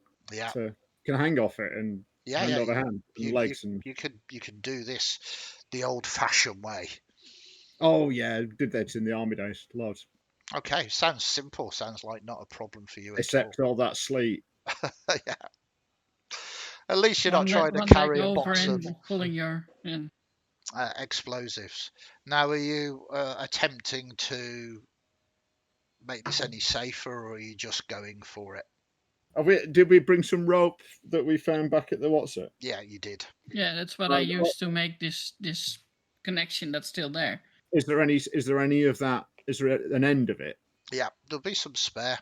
It's, like what I'm thinking is about if there's like a meter. I can't. Sorry, so I'm trying to do a meter on screen, and obviously that's not working at all with my hands. So if I got about a meter of it, I'm going to tie a loop on each end. Yeah. All right. And put my hands but through. I picked up the rope. Yeah, I was saying there's plenty of supplies in here, so it's not an issue. I mean, what you could do is kind of pass some of the rope back along the thing or toss it across. I Again, was gonna chuck a length over and have a piece on each hand, and then I was gonna lift up and then push myself along with my feet whilst hanging on the yeah. you know, moving along and go over. Perfect. It's not automatic though. There's still a roll. Yeah, but it won't be, will it? It's a degree safe. Are you using your grit here, your physical I really strength? hope so. Yeah, I really hope that's the sort of athletic-y kind of thing to do. That makes sense. And you get an extra dice for that. Sorry, I've accidentally just rolled dice by accident. Sorry. Yeah. So that is your smart roll for connecting the rope together.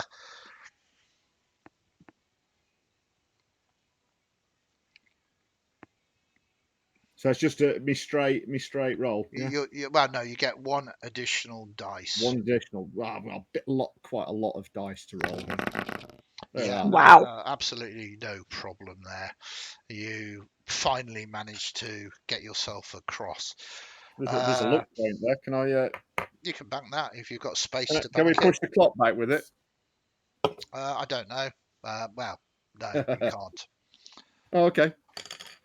I'll just bank that look point then. Yeah. Yeah, there are different ways. I think you need a particular skill to use a look to be able to push the clock back. Yeah. It's you trade. If you roll on a skill check, if you roll two luck, you can move the clock back by 1 minute. Yeah. And you only got one luck. Reading it earlier on. Yeah, no, that's perfect. It's good to know. We're playing fairly loosey goosey here, but to my mind, it's working because that was. But we're across. Yeah, you are across, and you still got the rope across there, so you've got a way back, and it's not as if you couldn't, if you survive this night, sort of traverse down the ravine the other side. Anyway. Did the zombies cross the bridge? Yeah, that's why you've crossed the bridge. Yeah, gonna say, yeah. No, they didn't. You've crossed the bridge. And did any fall off? We've yes, jacked it in. We're just going for a picnic now. Yeah. Some did fall off as well. It was in a description, but you. Sorry, I had to take a comfort break. I apologise. That is totally understandable. So, and you can see the trail on the other thing as they move back into the forest, kind of moving up, clambering up these black hills. You have little choice really but to keep moving, and now you are committed. You will be if you survive this adventure anyway. You move off and you carry on. Time passes, perhaps another half an hour, perhaps an hour. It's late in the night now, and you're all feeling the efforts of the climb and the cold, and just the stress of this. The good news is they don't seem to be laying in ambush. They seem to most definitely have a purpose. They seem to either being drawn to or driven to something, some kind of goal, something here in the hills. Is the trail still? Is there still a trail on this side of the gorge? Yeah. Is it still all muddy and churned up? Yeah, absolutely. So easy to follow. It's almost comical as you kind of begin to feel maybe they are just leading you into a trap. I would like to use an ability. Oh, lovely. Because I'm not sure how far behind the zombies we are, and I would like to ask a plant. Okay. Natural affinity. Combat rating 1, strange check. I can have a plant do one of the following: grow in size, restrain an enemy or NPC, move, or whisper its secrets to me. and I would like it when, if they can give an indication of how long it was that the zombies passed. Okay. That's lovely mechanically. I would like you to give me a little bit of a description of how this plays out for the movie. The nearest big tree along the part where the most zombies have trekked through, so the widest path or whatever.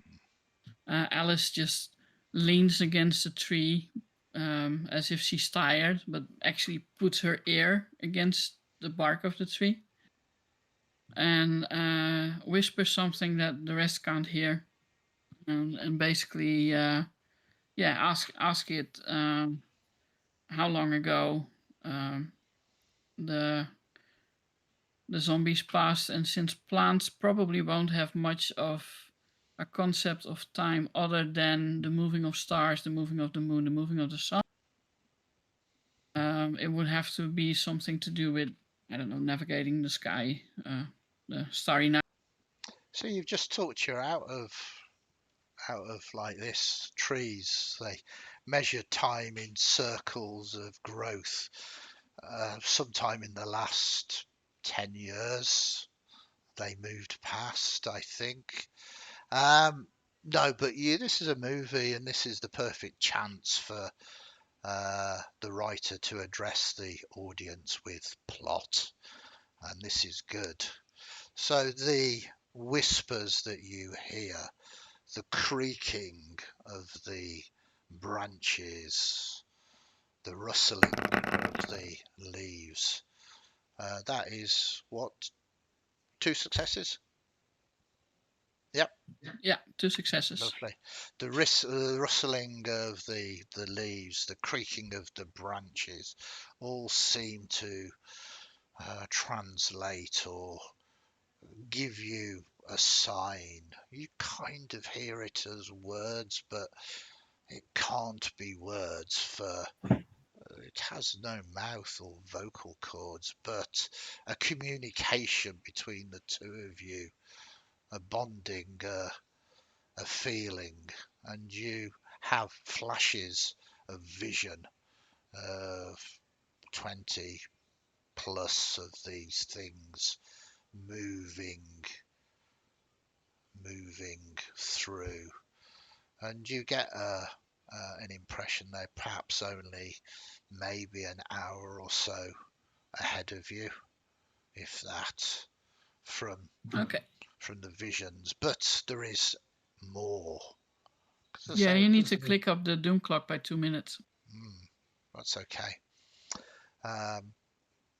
There is more, and as the doom clock does tick up to 1:45, the more happens, as the tree says, you must help us. They are called towards the source, towards the shimmering. It changes us too. We thirst, we drink, we are changing. And I would like you to give me a fear check, please. Me? Yeah, because you kind of sense the weight of these words, that something terrible is happening. Success. 1 success. That's all you needed. So yeah, you have these visions of brightly coloured lights and things changing, becoming what they aren't, changing, and it's not good change. Bridget walks over to Alice and does something that over the months and months and months of going by wagon has just become second nature among the women in the wagon train. So Bridget just assumes that Alice is stopping because she needs to stop. So she sort of holds out her skirts to preserve Alice's modesty.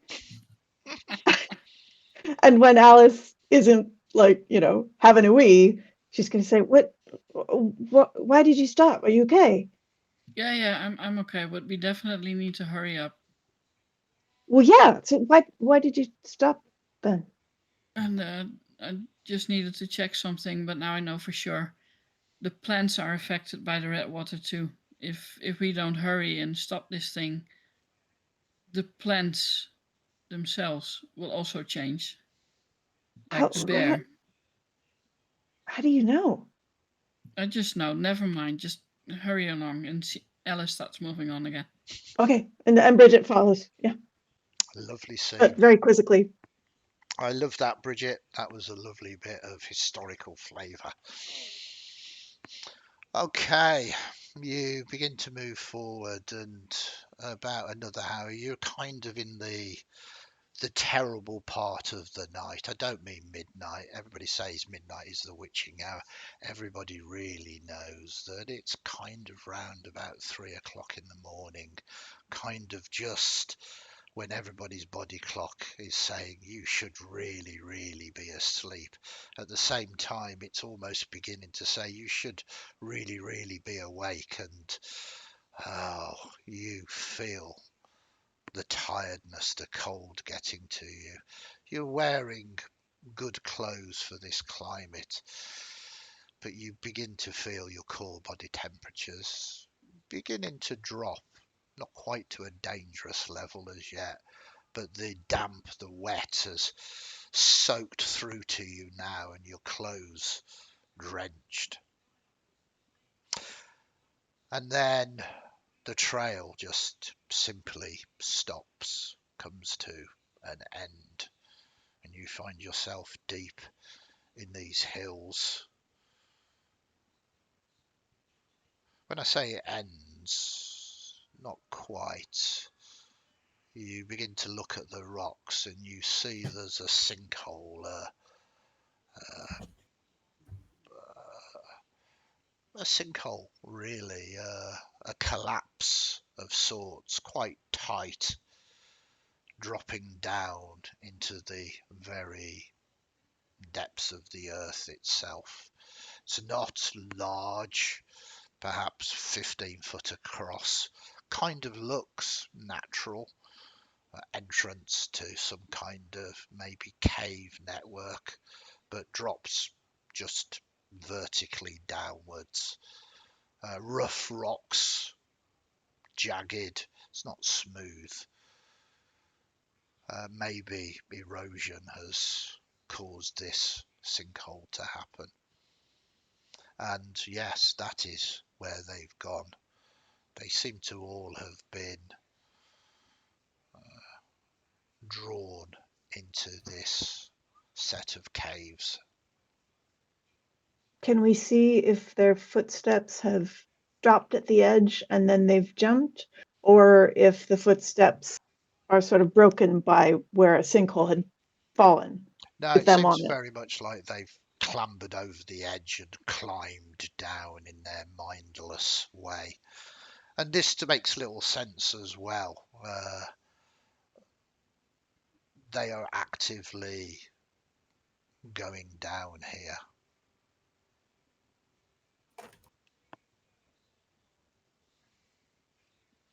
I would still like to have a length of rope long enough to tie up to a tree here and help us climb down safely. And more especially, help out again if it's necessary. Absolutely, you can do this. And with your communing with the trees, you get the impression, the feeling that you kind of really need to make sure, see what's down there and deal with it, Alice. Because if you try and deal with it up here, you have absolutely no idea what you are just sealing up.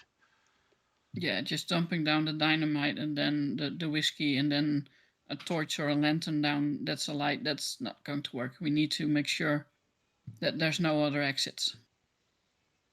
And what I will do is whoever is carrying the dynamite with me, I will suggest we find somewhere away slightly from the sinkhole to store it and kind of cover it with the oilcloth, so that try and put it as safely and securely so that we can get it and lob it down afterwards if we want to.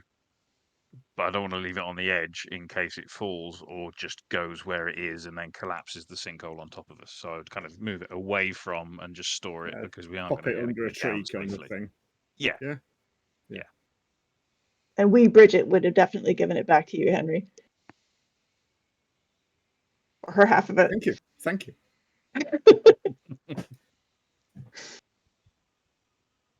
I think we can we get this box and leave it kind of. Hang on, do we need to take it down with us? If we're going down there, have we got to go down there and destroy something? I don't think we can we can't climb down on a rope with incredibly unstable dynamite. What that is saying is, at what point do we want to blow up? So I don't know how we can get it down there without it potentially going off. Can I have a look at the dynamite? Can we just look inside at the box? Because it's been opened, hasn't it? We can lift the lid off. It's been opened, yeah. So we just lift the lid up and just have a look at it. Is it single sticks of dynamite? Yes. Or is it, as in Westerns, is it, because it's either rounds of half a dozen sticks, isn't it? Yeah. Or it's single sticks. It's single sticks. I'm sure if we had these in his pockets, everything would be fine. Alice ties the rope around the edge of around a sturdy tree. Yeah. And throws the end of the rope down the hole and starts climbing down. Oh, I was just about to offer to go first, madam. As Alice disappears down the hole. Yeah. She put the axe in the belt again, so it's not in the way of holding the rope with two hands. So you begin to descend down. It's not particularly difficult to do this. You said there were rocky thingies. That's where the feet will go. Especially with the rope. You've got a lantern or a couple of lanterns as well as you begin to descend down into the bowels of the earth. It seems you've decided to leave the dynamite up here safely. You go first, Alice. Who goes next? I'll go. Okay, Henry, and then who follows Henry? Me. Bishop. It seems, Bridget, you are going last. Is that okay with you?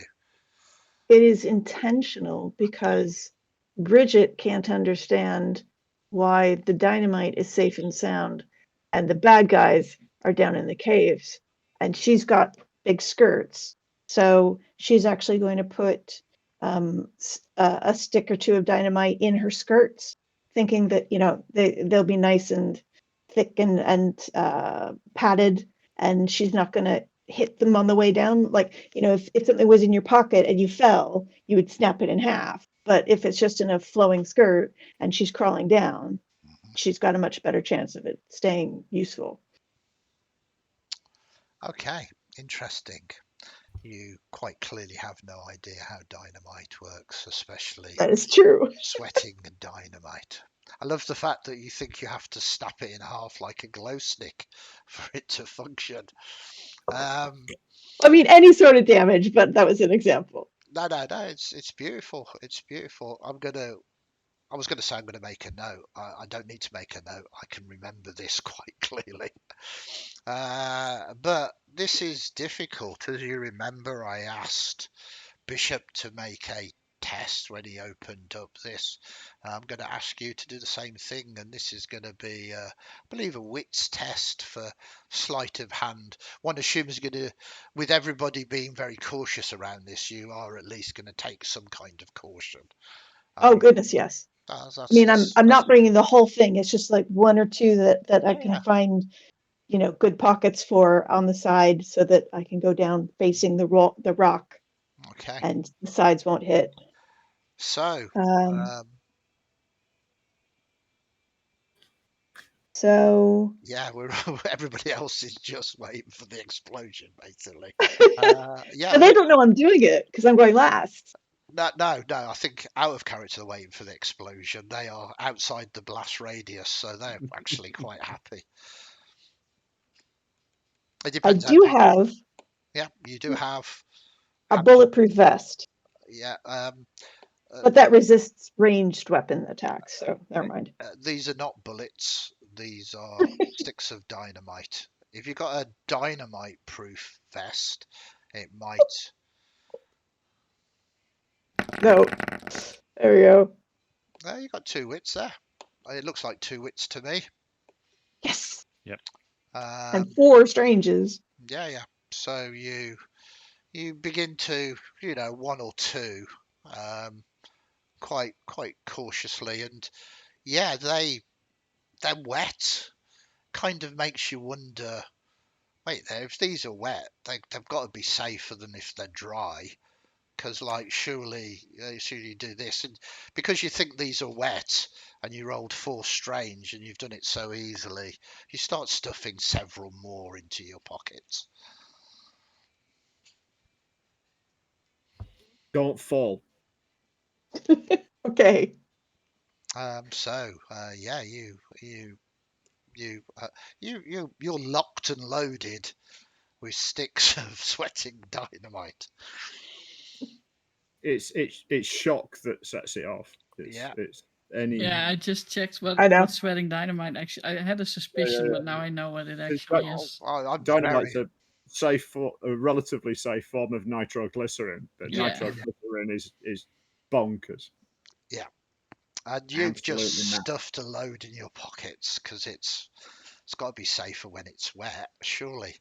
Okay, and like, I mean, this is magnificent. This is what would happen in a movie, a horror movie. You do have the protagonist that goes, "What are they talking about? I'm going to do my own thing. I'm going to take these." Ha ha. They are normally the next ones to die, but hey. So you begin In to a blaze of glory, though, Andy. yeah, In a yeah. blaze of Oh, glory. absolutely. You begin to move down, kind of in your blissful ignorance of what you have surrounded yourself with. So I did mention that the clock had hit 1:45, and it is at this point that it triggers in. I would like the 3 people that have drunk the whiskey to now give me a Strange check. strange check. Yes. Should I go first? Yeah. Well, Oh, No, I sorry, don't. I've already gone. you've gone lots of smarts there. Do you have any luck banked, Bridget? Yes, I got one back. But is that only 1 luck that you've got, or have you got 2 banked? Only fools can bank bank more than 2. one. Okay. Yep. That 1 luck is not going to help you, so we will make a note of that. Okay. Then Henry. Here we go. You've got 2 luck and a strange, so you can easily do that. That's good. That's basically a success. Great. And Can Alice, I bank those? Can we take those 2 and turn the clock back? well, the clock has already hit 1:45 now, so this is happening. You can't reverse that. You've had a success as well. Yep. Plus, I don't want this to turn into a 3-parter, Henry. So stop. Sorry. Sorry. As I say, we're running out of budget, cast. We're running out. Do you want to be paid? Well, we've got to finish this goddamn movie, or otherwise, no one's going to get paid. The studio will be bankrupt. Get paid in Okay. points anyhow. So the 3 of you hear it as you are clambering down. At first, it sounds like a whisper, but you realise that it's not a whisper. It's actually in your head itself, and it's seductive, friendly, welcoming, embracing, kind of the words that perhaps not seductive. Erase the word seductive. It is edited from what I'm about just to say. It is comforting and welcoming and warming, embracing, kind of mother-like. You can see why I've just made a very rapid change in the script there. Script rewrites on set while everyone's waiting in the rec. Yeah, that's right. But yeah, but you, Alice and Henry, realise there is something more to this, something malevolent and quite obviously supernatural as it's in your head. You though, Bridget, it is wonderful. It's drawing you, and you seem to want to make haste to it, and you don't know how or why, but you sense you need to go deeper, but also you kind of know the route through these caverns that you're about to go to. It's kind of almost guiding you, drawing you, wants to embrace you. You are fortunately though, Bridget, at the top, so you kind of realise you can't push past everybody. You're not out of your mind, but you just feel this pull, this you must do this. You can vocalize it to the others as you finally get to kind of the bottom of this sinkhole, and with the lanterns that you can see that there are tracks down here, zombies again, that have gone off in a certain direction, and that is the direction that you kind of hear these words welcoming to you. Who still has a functioning lamp or lantern? You do. I think Henry's got one as well. I had a bunch of unlit ones that Yeah. some of them I dished out, but Okay, we can say that all of you have got one at this point if you want. You know you're going to descend down into here, as Alice did take quite a lot of supplies from the distillery. Okay. I mean, I think that, especially because Bridget is very small, very slight, and has a light and had been in front before, she'll say, I'll take the lead again then, and just sort of barge forward. You don't want to mention the voices in your head and the welcoming. Or the dynamite in your skirt. Perfect. What about you two? You hear the voices, but you sense the malevolence of it. Not malevolence, the alienness, the thing from. can we also sense the direction of it? This place is the source of everything that's wrong around here. Yes, I feel Alice, you think it's the same direction as the zombie tracks. Okay, she might have voices in her head. Let's keep an eye on her and follow her really closely. Bishop, you seem to be clueless about what's going on here as everybody's talking about things now. You probably can put two and two together. Okay, I ease my guns in their holsters and Just follow on quick. Unclick, ready. Yeah. We're not being controlled by it though, but she probably is, since she's in such a hurry. I mean, that's what someone being controlled by it would say. They would. Shall I lead on with lantern and sword directly after her then? And you two, and you two guys follow. Yeah, it's fine. I'm carrying the axe again in both hands. You need two hands for that, and I can use a sword. Obviously, a sword's one-handed, so I've got the lantern, and I lead on. Okay. You lead on, and perhaps another 5-10 minutes, if that. It's horrible going. This isn't a dug-out tunnel. This is spelunking at its very worst. You are now paddling in quite deep water in places. The twists and the turns of these tunnels are almost impossible to navigate, as you have to twist and bend into very awkward positions. Some of your gear gets caught, snagged, and you have to release it. The water that you're moving through is definitely got a reddish tint to it. There is water dripping through from the rocks above as well. Yes, Bridget. Sorry, I didn't realize that we were going to be going through water. So as soon as we hit water, I would actually turn around and say, I brought some of these since my skirts are so thick. But they were in a box, so maybe they shouldn't get wet. What should I do? And I start pulling them out. Henry is like, maybe I should probably take those just very carefully, very slowly, just very carefully, just one at a time. Bridget, as you start talking and start showing them, again, the voice in your head just says, "Come to me, do not delay." And you unfortunately have failed, so you kind of turn and start wading through this water. It's knee deep. Some of this stuff is going to do this, and all three of you, just see kind of almost this blank expression as she just turns and heads kind of awkwardly through this strange twisting set of tunnels. Did she hand over any of the dynamite? No.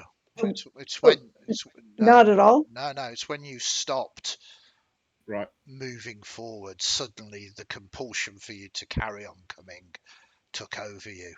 You kind of stopped, almost kind of showed, "I've got that," and then you stop and turn, and okay, you are not of your own mind at the moment. I ask of the other two, do you think a slap in the face would work to get her out of it? No, I don't think that's going to work in this case, and she's carrying dynamite. I really think we ought to treat her very gently. Let's just follow carefully. Okay. Come on, Come on, let's go. And I've still got the lantern. I will lead on again. Alice and Henry, you both also kind of felt that pull, that connection to her, but because you succeeded, you were not compelled. You were aware she's being drawn towards what was called this shimmering from the tree that you communed with. Yeah, I also just failed a wits roll. I managed the first one when I tied the rope. Since we were now all in a circle again with the light and all facing towards each other, I rolled another one and I failed. You can now see that holding the axe are not just human hands with Alice. They're claws, hairy on the upside, and like inches long, nearly blade-like nails. Seeing that, it's another supernatural entity.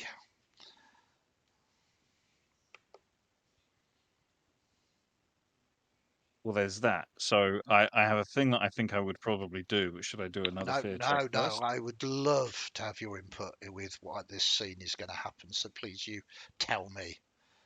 So my instinct is that gun is drawn and pointed directly at Alice, and it is clear that the gun is like, and I will just sort of pointedly looking at the hand. Is that to do with this? Is that just No, you? no. Alice in surprise looks down, realized that she forgot to keep the concentration, which basically started failing when she had her hand burned, of hiding the claws, and says, "Oh no, this is much older. This is actually, I've I was sent here trying to keep bad stuff from happening to the land, and they said bad stuff was happening here. I'm here to try and protect it. This is just part of why I was sent. So you know about this thing? No, I only know that something was happening here. They told me to go here and find out what. Who's they? The voices? No, not these voices. No. Native shaman stuff. And so Bishop is just gonna sort of frown and stare for a minute, and then release the hammer and holster his gun again. Thank you, says Alice. If that's been like that, if that's your normal, let's go. Yeah, that's my normal. Yeah. Henry, it's difficult to know what exactly is normal anymore. Well, quite. But Henry's, we've got walking corpses and bears and absolute madness and strange, fey young women with pockets full of dynamite. It's just one more thing. If that's been like that all night, then I'm just not even going to think. Not just all night; it's the entire journey with the wagon train. Since we, that's been happening, all without any adverse effects, kind of things. You know what I mean? Yeah. So you've seen her like being all friendly with all the animals in the camp and stuff. So it's and the horses. You were with the horses as well, and they're being very, very. That's also part of this. Okay. She's a horse whisperer. That's that in Henry. You're a horse. She's a horse whisperer, strange girl, kind of thing. Yeah. You said you failed that roll, so I'm just ticking the clock on towards midnight. Yep. That's a great mechanic, isn't it? What a lovely thing for the director slow to do. Ticking to do. Oh, by the way. Okay, you know that you giving Bridget a little bit of a head start here. It's very awkward moving through. The water's not like neck deep, it's kind of ankle to knee deep as you kind of wading through, and sometimes there's no water at all as it twists and turns. I'll come to you in a minute, Bridget, but the rest of you, I assume, are not going to tarry. You're going to try and forge forward as best as you can. Which you do, and after a couple of minutes you begin to notice you must be deep into the earth now, having gone down the sinkhole and traversed a number of these tunnels. It's almost a wonder how on earth these walking dead managed to make their way through these, but there are remnant signs of various bits fallen off them, floating in the water, perhaps seeing some remnants of their bodies that you push to one side. Makes you wonder also what lurks beneath the water as well. Any moment one of these things could be there. But you need to get to Bridget, and you begin to notice the rock itself begins to change. It becomes more crystalline, sharp, jagged, large shards of crystal coming out. The shards themselves, again, tinted with a red colour. Some of them sharp, razor sharp. You can see that there are several bits of flesh caught upon these, and I would like all three of you to, if you're going to make it fast, you're going to have to make a roll. If you're going slow and careful, you can go slow and careful. But this is going to be some kind of way of getting through here without suffering any harm. You can just take it cautiously if you want and take no damage whatsoever and not need to make a roll. Are you prepared to do that? Yeah, Alice will think that the shards will have something to do with the redness, and is afraid that getting cut will increase the danger of being infected by the stuff. So she will tell the other two to be very careful and not hurry. Okay. And can I assume that my light-footed, where stealth costs me no speed, means that I'm just charging ahead regular speed with no damage? I mean, you could interpret it that way. I prefer to interpret it that you're under the domination of whatever horror lurks beyond, and you take no damage because of that. Great. Because whilst you don't know it, you are possibly already dead, or certainly doomed. Yeah. Makes sense. It does make sense. You're kind of off scene at the moment. That mystery of the protagonist now trying to chase you down but unable to do it at full speed as they carefully cautious try and chase you as best as they can. It's awkward, difficult and dangerous, but there is a montage of you almost nicking yourselves and avoiding the damage.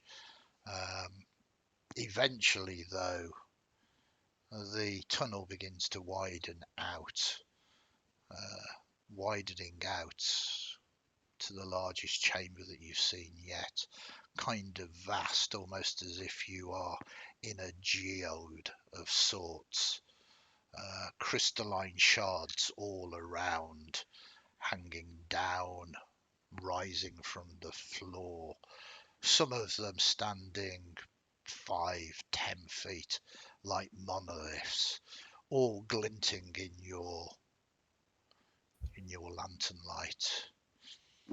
Heading towards the center of it, this large central shard of rock, is Bridget, showing no fear, moving forward. What you notice, though, is a scene of horror in front of this crystalline shard. You see what is the remnants of these walking dead, forming, changing, shifting, shaping, merging into some kind of multi-mouthed, multi-eyed, multi-armed blob of undead flesh as it pulsates, throbs and changes. And Bridget is walking open-armed towards it to join the mass, to become one with it all.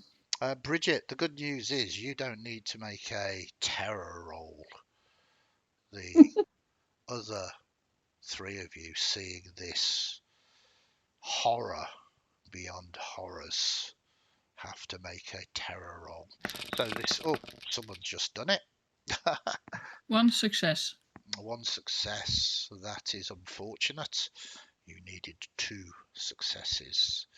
So you're going to take, I'm calling it a terror roll, but if you haven't got fear, you just get scared. So you get a level of fear instead. If you What are we are, rolling, Andy? this is a strange roll. You need a strange dice.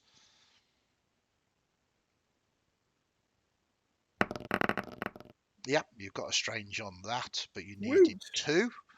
So you And take heart as well. So I think that translates as Henry, girding his loins, remembering his military bearing. And yeah, but you do take a level of fear because you needed 2 to succeed and not be scared or terrified at all. Can I burn a luck?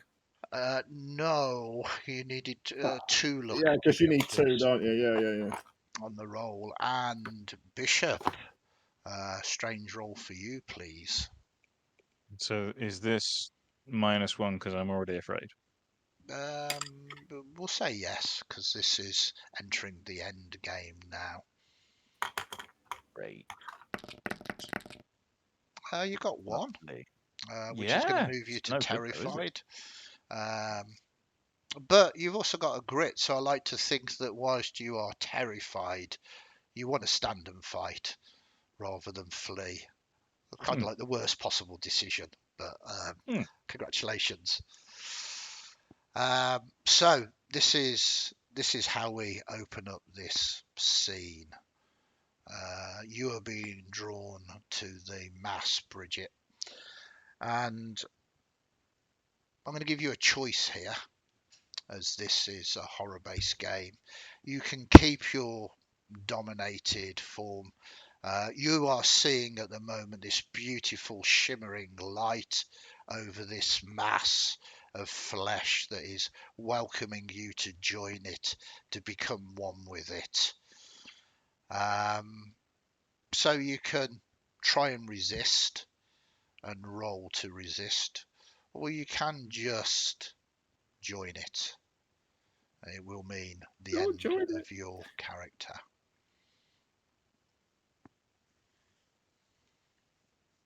If you succeed on your breaking free, you will then have to make a terror roll. I think that having left all her family behind or gotten separated from them, or having had half of them starve in the famine, and then coming all the way here, and then this arduous journey, and then these terrifying things happening. If she's got this really strong, welcoming, like big Catholic family, come join us, I think she would actually give into it. Okay, so there is just this horrible scene as you arrive just too late. Just too late, because you didn't rush through the shards. You enter this cathedral of strange crystals just in time to see Bridget open her arms and be absorbed by this mass. No. Okay. Do any of them bump the dynamite in my skirt as I get absorbed? No. Is it possible to run forward and try and grab a bag? Is that no? all right? I mean, this is. I think that was Henry's definite. Yeah. That would be his definite reaction to try and. You can run forward, but no. But Bridget, I will say, because this makes perfect narrative sense, amongst this flesh mass, you can see a large number of sticks of dynamite sort of within this blob. She's in effect delivered the payload at the very least. Okay, Bridget, please stay with us. Don't disconnect, but yeah, you have lost one of your own.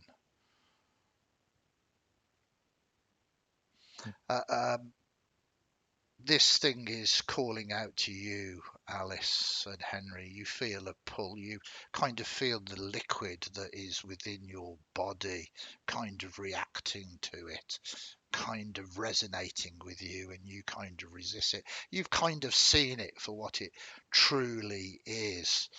You know many things. Things flash through all three of your minds now. It's not just you that drunk the whiskey. The town has drunk the whiskey. The water in here dripping through the crystals flows down.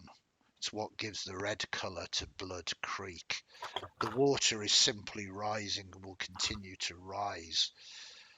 The dead are the first to heed the call, for they have no mind, no resistance.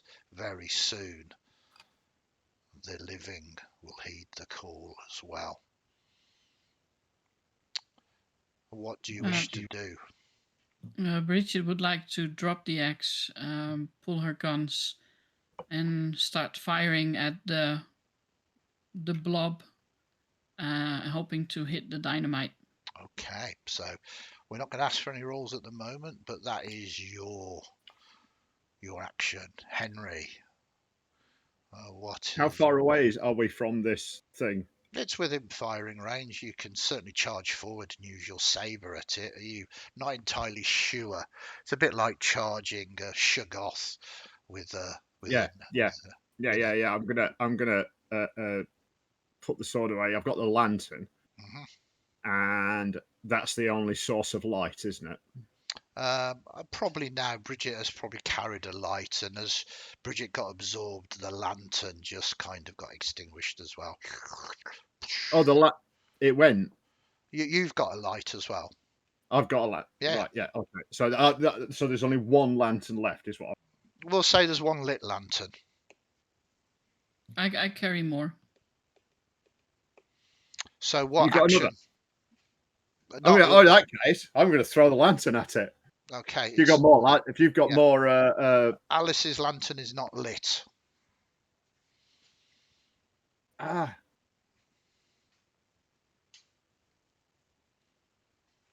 I also carry. I think there were like bottles of oil or something to pour into the lanterns.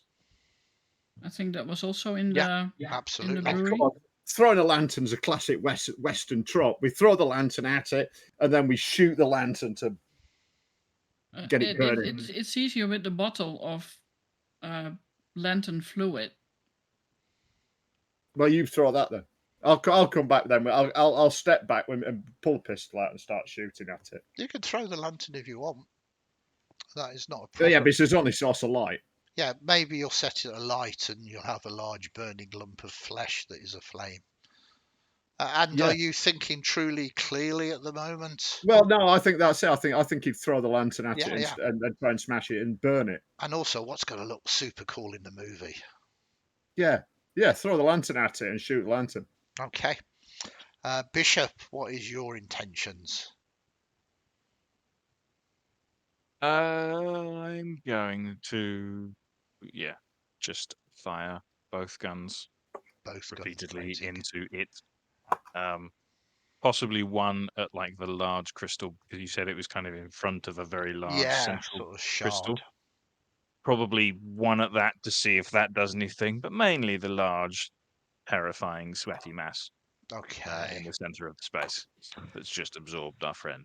So we're going to we're going to rationalize all of these roles at the same time. So Alice, you were first to say. So give me some gunfire rolls. We're not going to say. I have one question. I got feared, I think, but am I stable, afraid, or terrified? You are just one level of fear, so just fear. Okay, so I don't have minus thing. I think fear is -1 unless you've got if you are afraid, it's -1 to checks unless you have something that stops that. Oh, okay. Yeah. So basically you lose 1 dice, whatever your check is. Yeah. Nope. Okay, you can. Okay, you've got one. Look, I'm just noting these down at the moment, and we'll rationalise it as the three of you act simultaneously. Henry. What am I rolling for? Am I rolling for shooting or rolling for the lantern? You're throwing for the lantern. That was the first thing that you. Yeah, all right. So is that wits? I'm happy for it to be. Or is it... if you want, kind of really yeeting this lantern at this monstrosity. Sorry, I can really just go for it with grit. Is that right? Yeah. I mean, you're going to throw your seconds hard. Oops, oh, poo. Sorry, that pressed the wrong bloody. It's a shame because you got a success there on 2 dice rather than. Yeah, you got very excited. I know. I'm a fool. So I'll probably completely mess this up now. No, it's not too bad. You've got the on the talent 1 success. The lantern circles through, and again, we're going to create the scene together once Bishop has rolled his dice as well. So Bishop, are you? Sorry, I was just checking what terrified does in comparison I think to fear. it's so I lose -2. Yes, yeah. So I'm down to. Can I, if I have a luck point banked, can I use that to add another dice, or is that not a thing? No, I think it's 2 luck that you would need. What you want there is a bit of whiskey. I'll do Yeah. you power of good. No, no, it wouldn't. Look what happened. His friend. Game gone. No, no whiskey. Bad. Stranger wits. Too strange and a wits. Okay. So, Well, if you're firing, then wits is good. Yes. so you were shooting, so 1 success. Sorry, yes, I was Yeah. firing guns. Okay. So the first salvo of this, the lantern, whoosh, kind of turns over, kind of landing into the mass of flesh. The guns get shot. Boom, boom, boom. You kind of hit this creature. Not enough to activate the dynamite. The lantern strikes relatively true though, and it's close to the one of the sticks of dynamite, but not right next to it. And as you see it sinking into the flesh mass, it's beginning to get extinguished. The whole thing begins to rock, and quite horrifically you see as it moves and turns, Bridget's face kind of appears out of the mass and basically says, "Join me." Can you all give me strange rolls, please?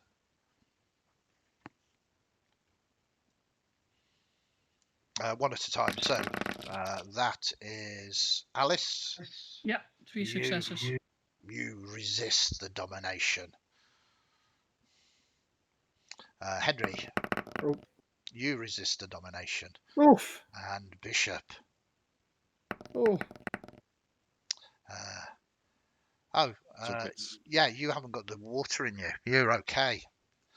You Okay. You kind of think it's a good suggestion. Thank you, Bridget. But I think I might actually just give it a miss. Just say no. You Rain haven't check. drank it. Rain check. We'll do it later. So the domination effect. Perfect. Okay. So that is the turn of the shimmering and the fresh mass. It's truly horrific. You begin to see now that things begin to break off of it. Parts of these partly merged undead, and they begin to take on a different form and begin to approach. It's going to take another round to get to you. Alice, more shooting.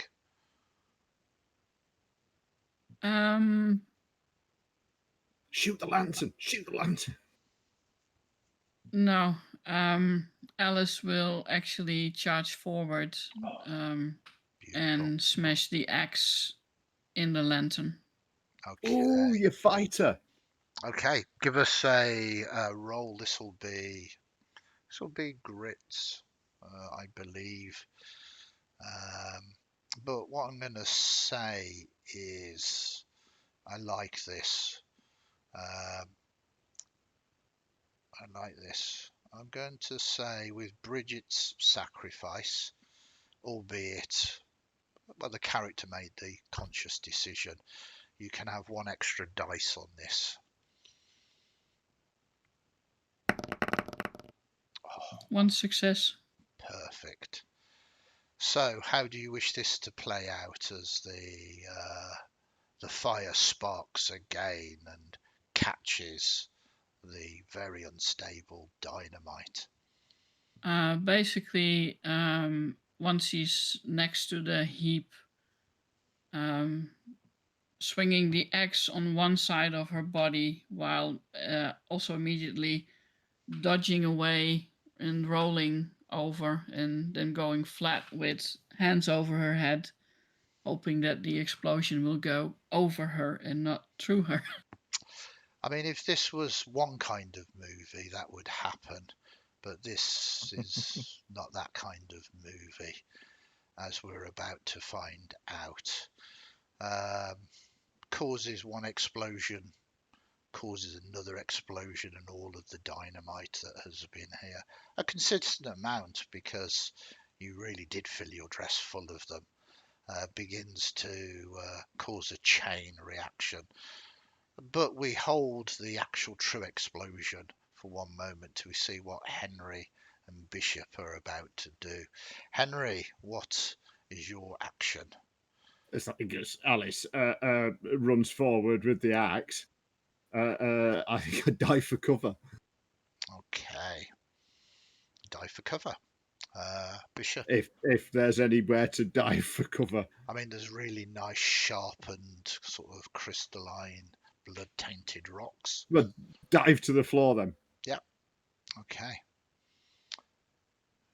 Bishop.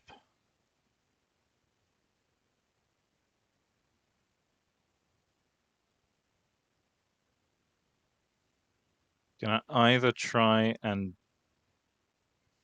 he's going to run forward and either try and pull Alice out of the way or shield her with his body. Right. Is this the get behind me stuff? No, he doesn't have that. It's just, I don't think you got that, have you? It's just literally, you're aware that this is going to be a very big explosion. Yes. Okay. So it is a heroic gesture as we see Bishop run forward, attempting to hold back an explosion of several sticks of dynamite wedged into this zombie mass. I'm going to say, I think there's actually something really scientifically measured that if you're really close to exploding dynamite, you have a better chance of surviving than being a few meters away. Can I just ask what, because we've established at the beginning of this that you're all really big boffins and science brains. Can I ask what the scientific measurement as a huge zombie flesh mass, kind of with fragmented bones and everything else? What's the possibility of scientifically surviving that, as well as a dynamite explosion? It absorbs. You're trying to absorb energy. So explode, whatever things. If something blows up, if something absorbs the energy, that's good. I mean, it's not absorbing and dissipates the energy, but I mean, this is a zombie. I guess an absolutely massive explosion of dynamite is going to be incredibly damaging. Yeah, it's contained within the mass of zombie flesh. I'm not a scientist. I'm a playwright. I make stuff up for a living. But I have seen Tremors 2, and I reckon as long as we've got an umbrella to stop the lumpy bits landing on it, we'll be fine. There is that cinematic thing, isn't there? Yeah, okay. But it depends how big a mass it is. I mean, I'll tell you a quick story. No, it's okay because we don't want to break down the narrative here. But kind of size of the mass is 23 zombies plus Bridget. I mean, that's a scientific measurement. That's a big mass of stuff. And if the dynamite's within it, then all that is taking damage. Yeah. And absorbing, Okay. mush. So, blast, if you like. Perfect. I'm going to say, Bishop, you can roll some luck dice, and the amount of luck you get, you can take away from the 24 points of damage you're about to take. Just to throw it out there as well for your awareness, I am wearing a leather duster. Cool. Excellent. Okay, so I'm doing a full luck check. Yeah, you can roll your luck. You and have got minus terror, my so 2. You've got minus your 2. Cool. Okay, so I'll roll my 1 dice. Okay. Excellent. Can I add my banked? Can I spend my banked Yeah, of luck course to you can. reduce the damage by 1? Yeah. So, what did I say? That's now 23 points of damage. Yes, 23 points of damage. Perfect. Now, you was blocking Alice, so you've got 16 points of health. Okay. So, Alice. Can we share? Well, no, he blocked 16 points of damage coming through to you. So 16 minus 23 is 7 points of damage. You've got some armor. Yeah, that's -2. -2, so you take 5 points of damage.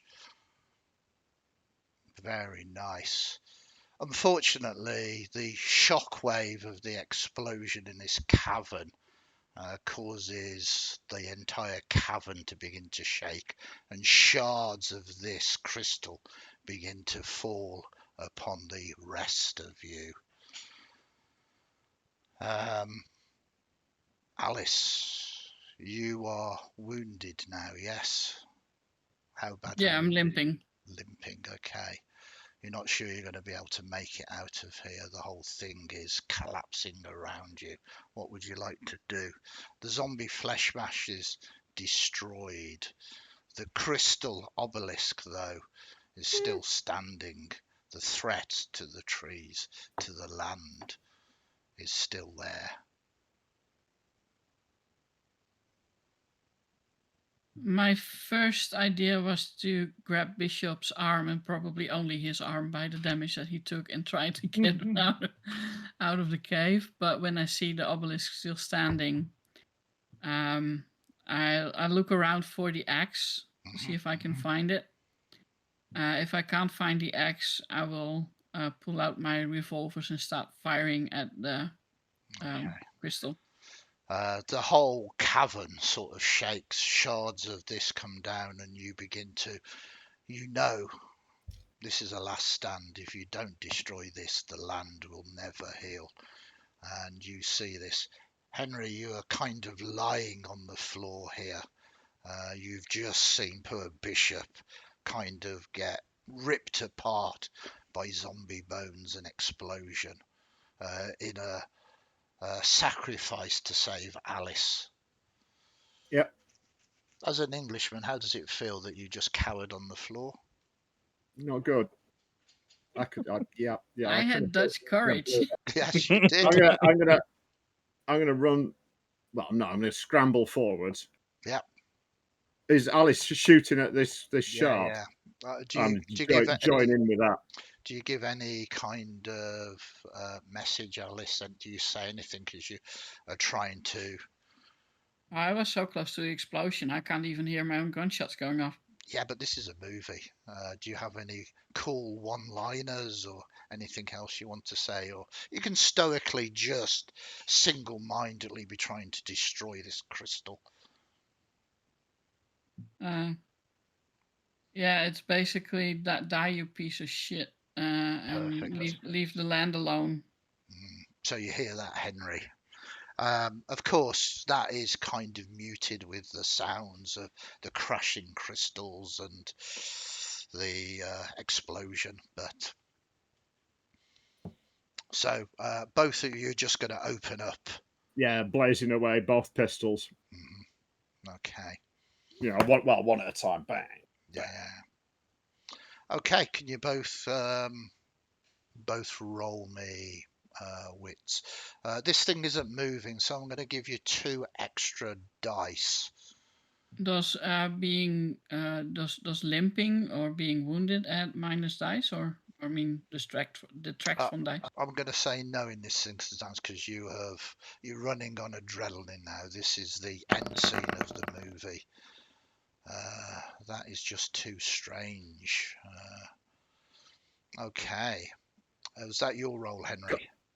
Yeah, I've got a luck point if I can do anything with that. No, but again,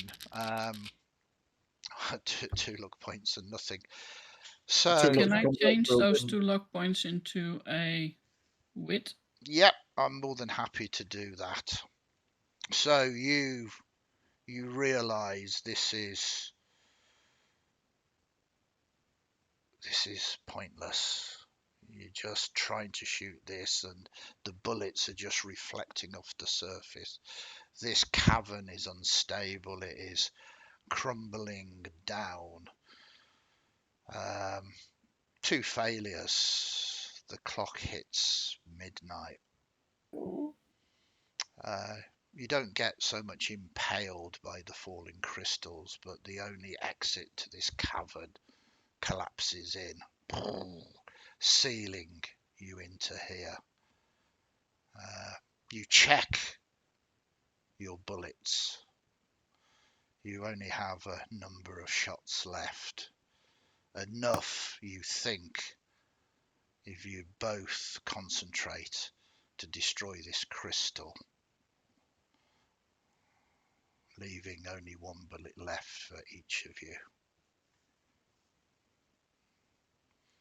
And do you wish to use these to try and destroy this thing? The whole cavern is crumbling down. Can I lay into it with my sword? Yeah, absolutely. Do you call Yeah, out? Yeah, go as ahead. Henry rushes forward, ripping out his saber, I couldn't find the axe, but Alice drops her guns and then swishes her claws out full length, and the black hair on top of it starts growing longer, and with this like ancient cry coming from the bottom of her belly, starts charging at the crystal standard and ready to like just tear into it with her claws. So you go to town, and with every injury you inflict upon this crystal, you hear it pleading with you not to do it, that the town, the land is theirs, that they're going to change it, make it anew, make it different, evolve it into something better, something more. It was Yeah, good. if cinematics wise, if it's not supposed to happen until like the end tier of this class's ability, but a full body change gradually coming over as she starts growling, ours, not yours, not yours. Just basically this losing control in the end phase, and just the curse that she has getting hold of her, not by increasing damage or anything, just cinematically becoming a werewolf. No, that is a beautiful visual as you see, Henry, this full transformation from Alice to a wolf. You, of course, have the spirit of Blighter. You have the sword of your grandfather. Yep. And you're going to put it to very good use. Well, I'm going to try. I'm just flailing away at this crystal. No. You do it. Sorry, Bishop. Your sacrifice is done. The strange is absolutely fine. Henry and Alice, if I can call you that now, you bring ruination to this crystal that you are most definitely certain was sentient and was the source of the red. Yeah, I have 2 successes too. Perfect. It crumbles down and then the voices stop. You are aware that if you can't hear the voices, neither can the dead or the living beyond this cavern. But you are here now, and this is going to be your grave.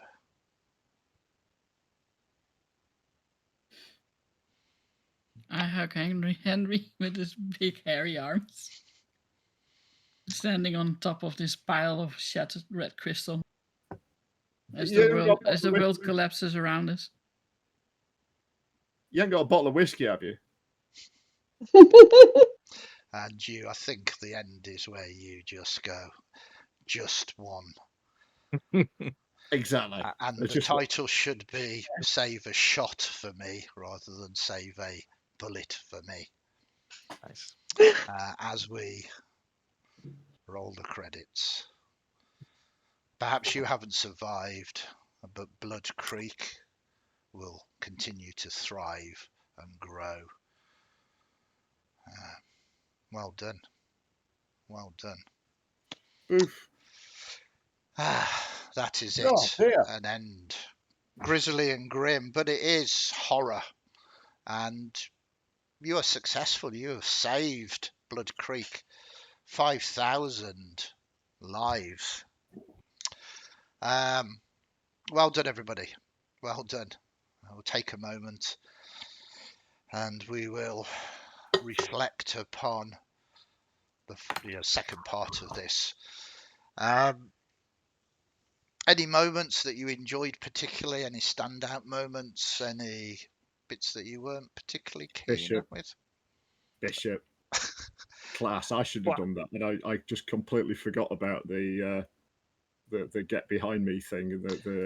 I used it earlier. I just completely forgot about it. It just felt like, because of backstory for the character, and like I thought of some perfect last words like 2 minutes after the moment had passed, so it was like, oh, there's no point retconning it now. But yeah, because basically the story of Bishop is that they lost wife to illness and then their entire town to a different zombie uprising and was just kind of drifting. And so, had I had thought, the last lines would have been, "You still have something to serve," and but yeah, but it felt like that just felt like the right thing to do in that moment. So. It was great, and I think the rules helped with that. I mean, come on, it was lots of dangerous dynamite. It's going to smart, and it's also a movie, so it's going to smart a lot more. But the sacrifice did mean that Alice could survive through to the end to actually sort of help Henry to break the thing. Beautiful. Jocelyn, any moments that stood out for you? Yeah. The same moment in a good way and I don't want to say bad way, but just not what I'm used to way. Yeah. So when I realized, oh, this is something that, could conceivably work and is something that my character would definitely do and would be fun. And I don't think anyone was expecting it. I don't think. Yeah.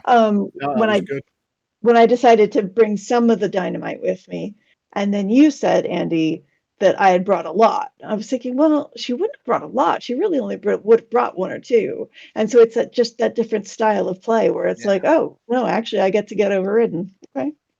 Yeah. No, you. It's kind of adjudicating the dice. You didn't succeed, so therefore, you wouldn't know the danger. You wouldn't know the danger, and why are you only taking one or two when you've got room for more? And it kind of feels safe because it's it doesn't feel like it's unstable at all. And again, it's kind of, there are two ways you can play Shiver, and neither is the right or wrong way. You can play it to survive. You can literally go hardcore and use the mechanics to turn the doom clock back and do absolutely 100% to get through it. Or you can just go, I'm going to lean into this genre, a slasher movie. You watch slasher movies and you literally go, why are they doing that? Why is that one person going down to the shack to mend the generator by themselves? Why? But that's the movie, that's the genre, and it's kind of an in joke. It's kind of what you expect, and it kind of what happens. So with a lot of role-playing games, other role-playing games, even things like Call of Cthulhu, you kind of trying to survive. You are kind of struggling against the big bad. And it just feels for me that Shiver just lets you embrace the madness and goes, what? Let's just tell a crazy story. Let's just, if this was a movie and we were watching it, it would be just amazing fun for this to happen. Yeah. As part of that those character, the character in the horror film where they're running scared and they're trying to do things and like I put a key in a door and unlock a door, and they always drop the key. There's all the tropes of messing about, but that losing a die when you're scared, or two dice if you take, so you roll in one die, you become clumsy, try and do something, everything becomes very difficult to do, and I like that because I think it really works. I think it's a really nice way to, and as long as you embrace that and go, oh yeah, I'm panicking and everything's going wrong. The Shiver team are working on what they're calling Blockbuster at the moment, and that's going to be a little more sort of cinematic action movies. So it's probably going to embrace the madness the other way, which is, literally walking away from explosions, as what happens in a lot of kind of action movies, Arnie and Predator, the first one, where there's kind of a sort of mini nuke that goes off and he just he emerges from it kind of covered in a little bit of ash, and it's awesome. I kind of love all of these genres, but I think the system is perfect for embracing that cinematic nuance, as it were, really. And I think my personal opinion is you kind of miss a lot by not doing that, because it's a one shot. We're not going to revisit these characters again. We've told an absolutely fantastic story. You were successful. You saved Bloodcreek, 5,000 people that have been drinking this whiskey that won't, and all the horses. And all the horses, even more important, and the land. So and the bears in the trees. There's a degree of light to this as well, but the grimness of you had to pay the price to do it.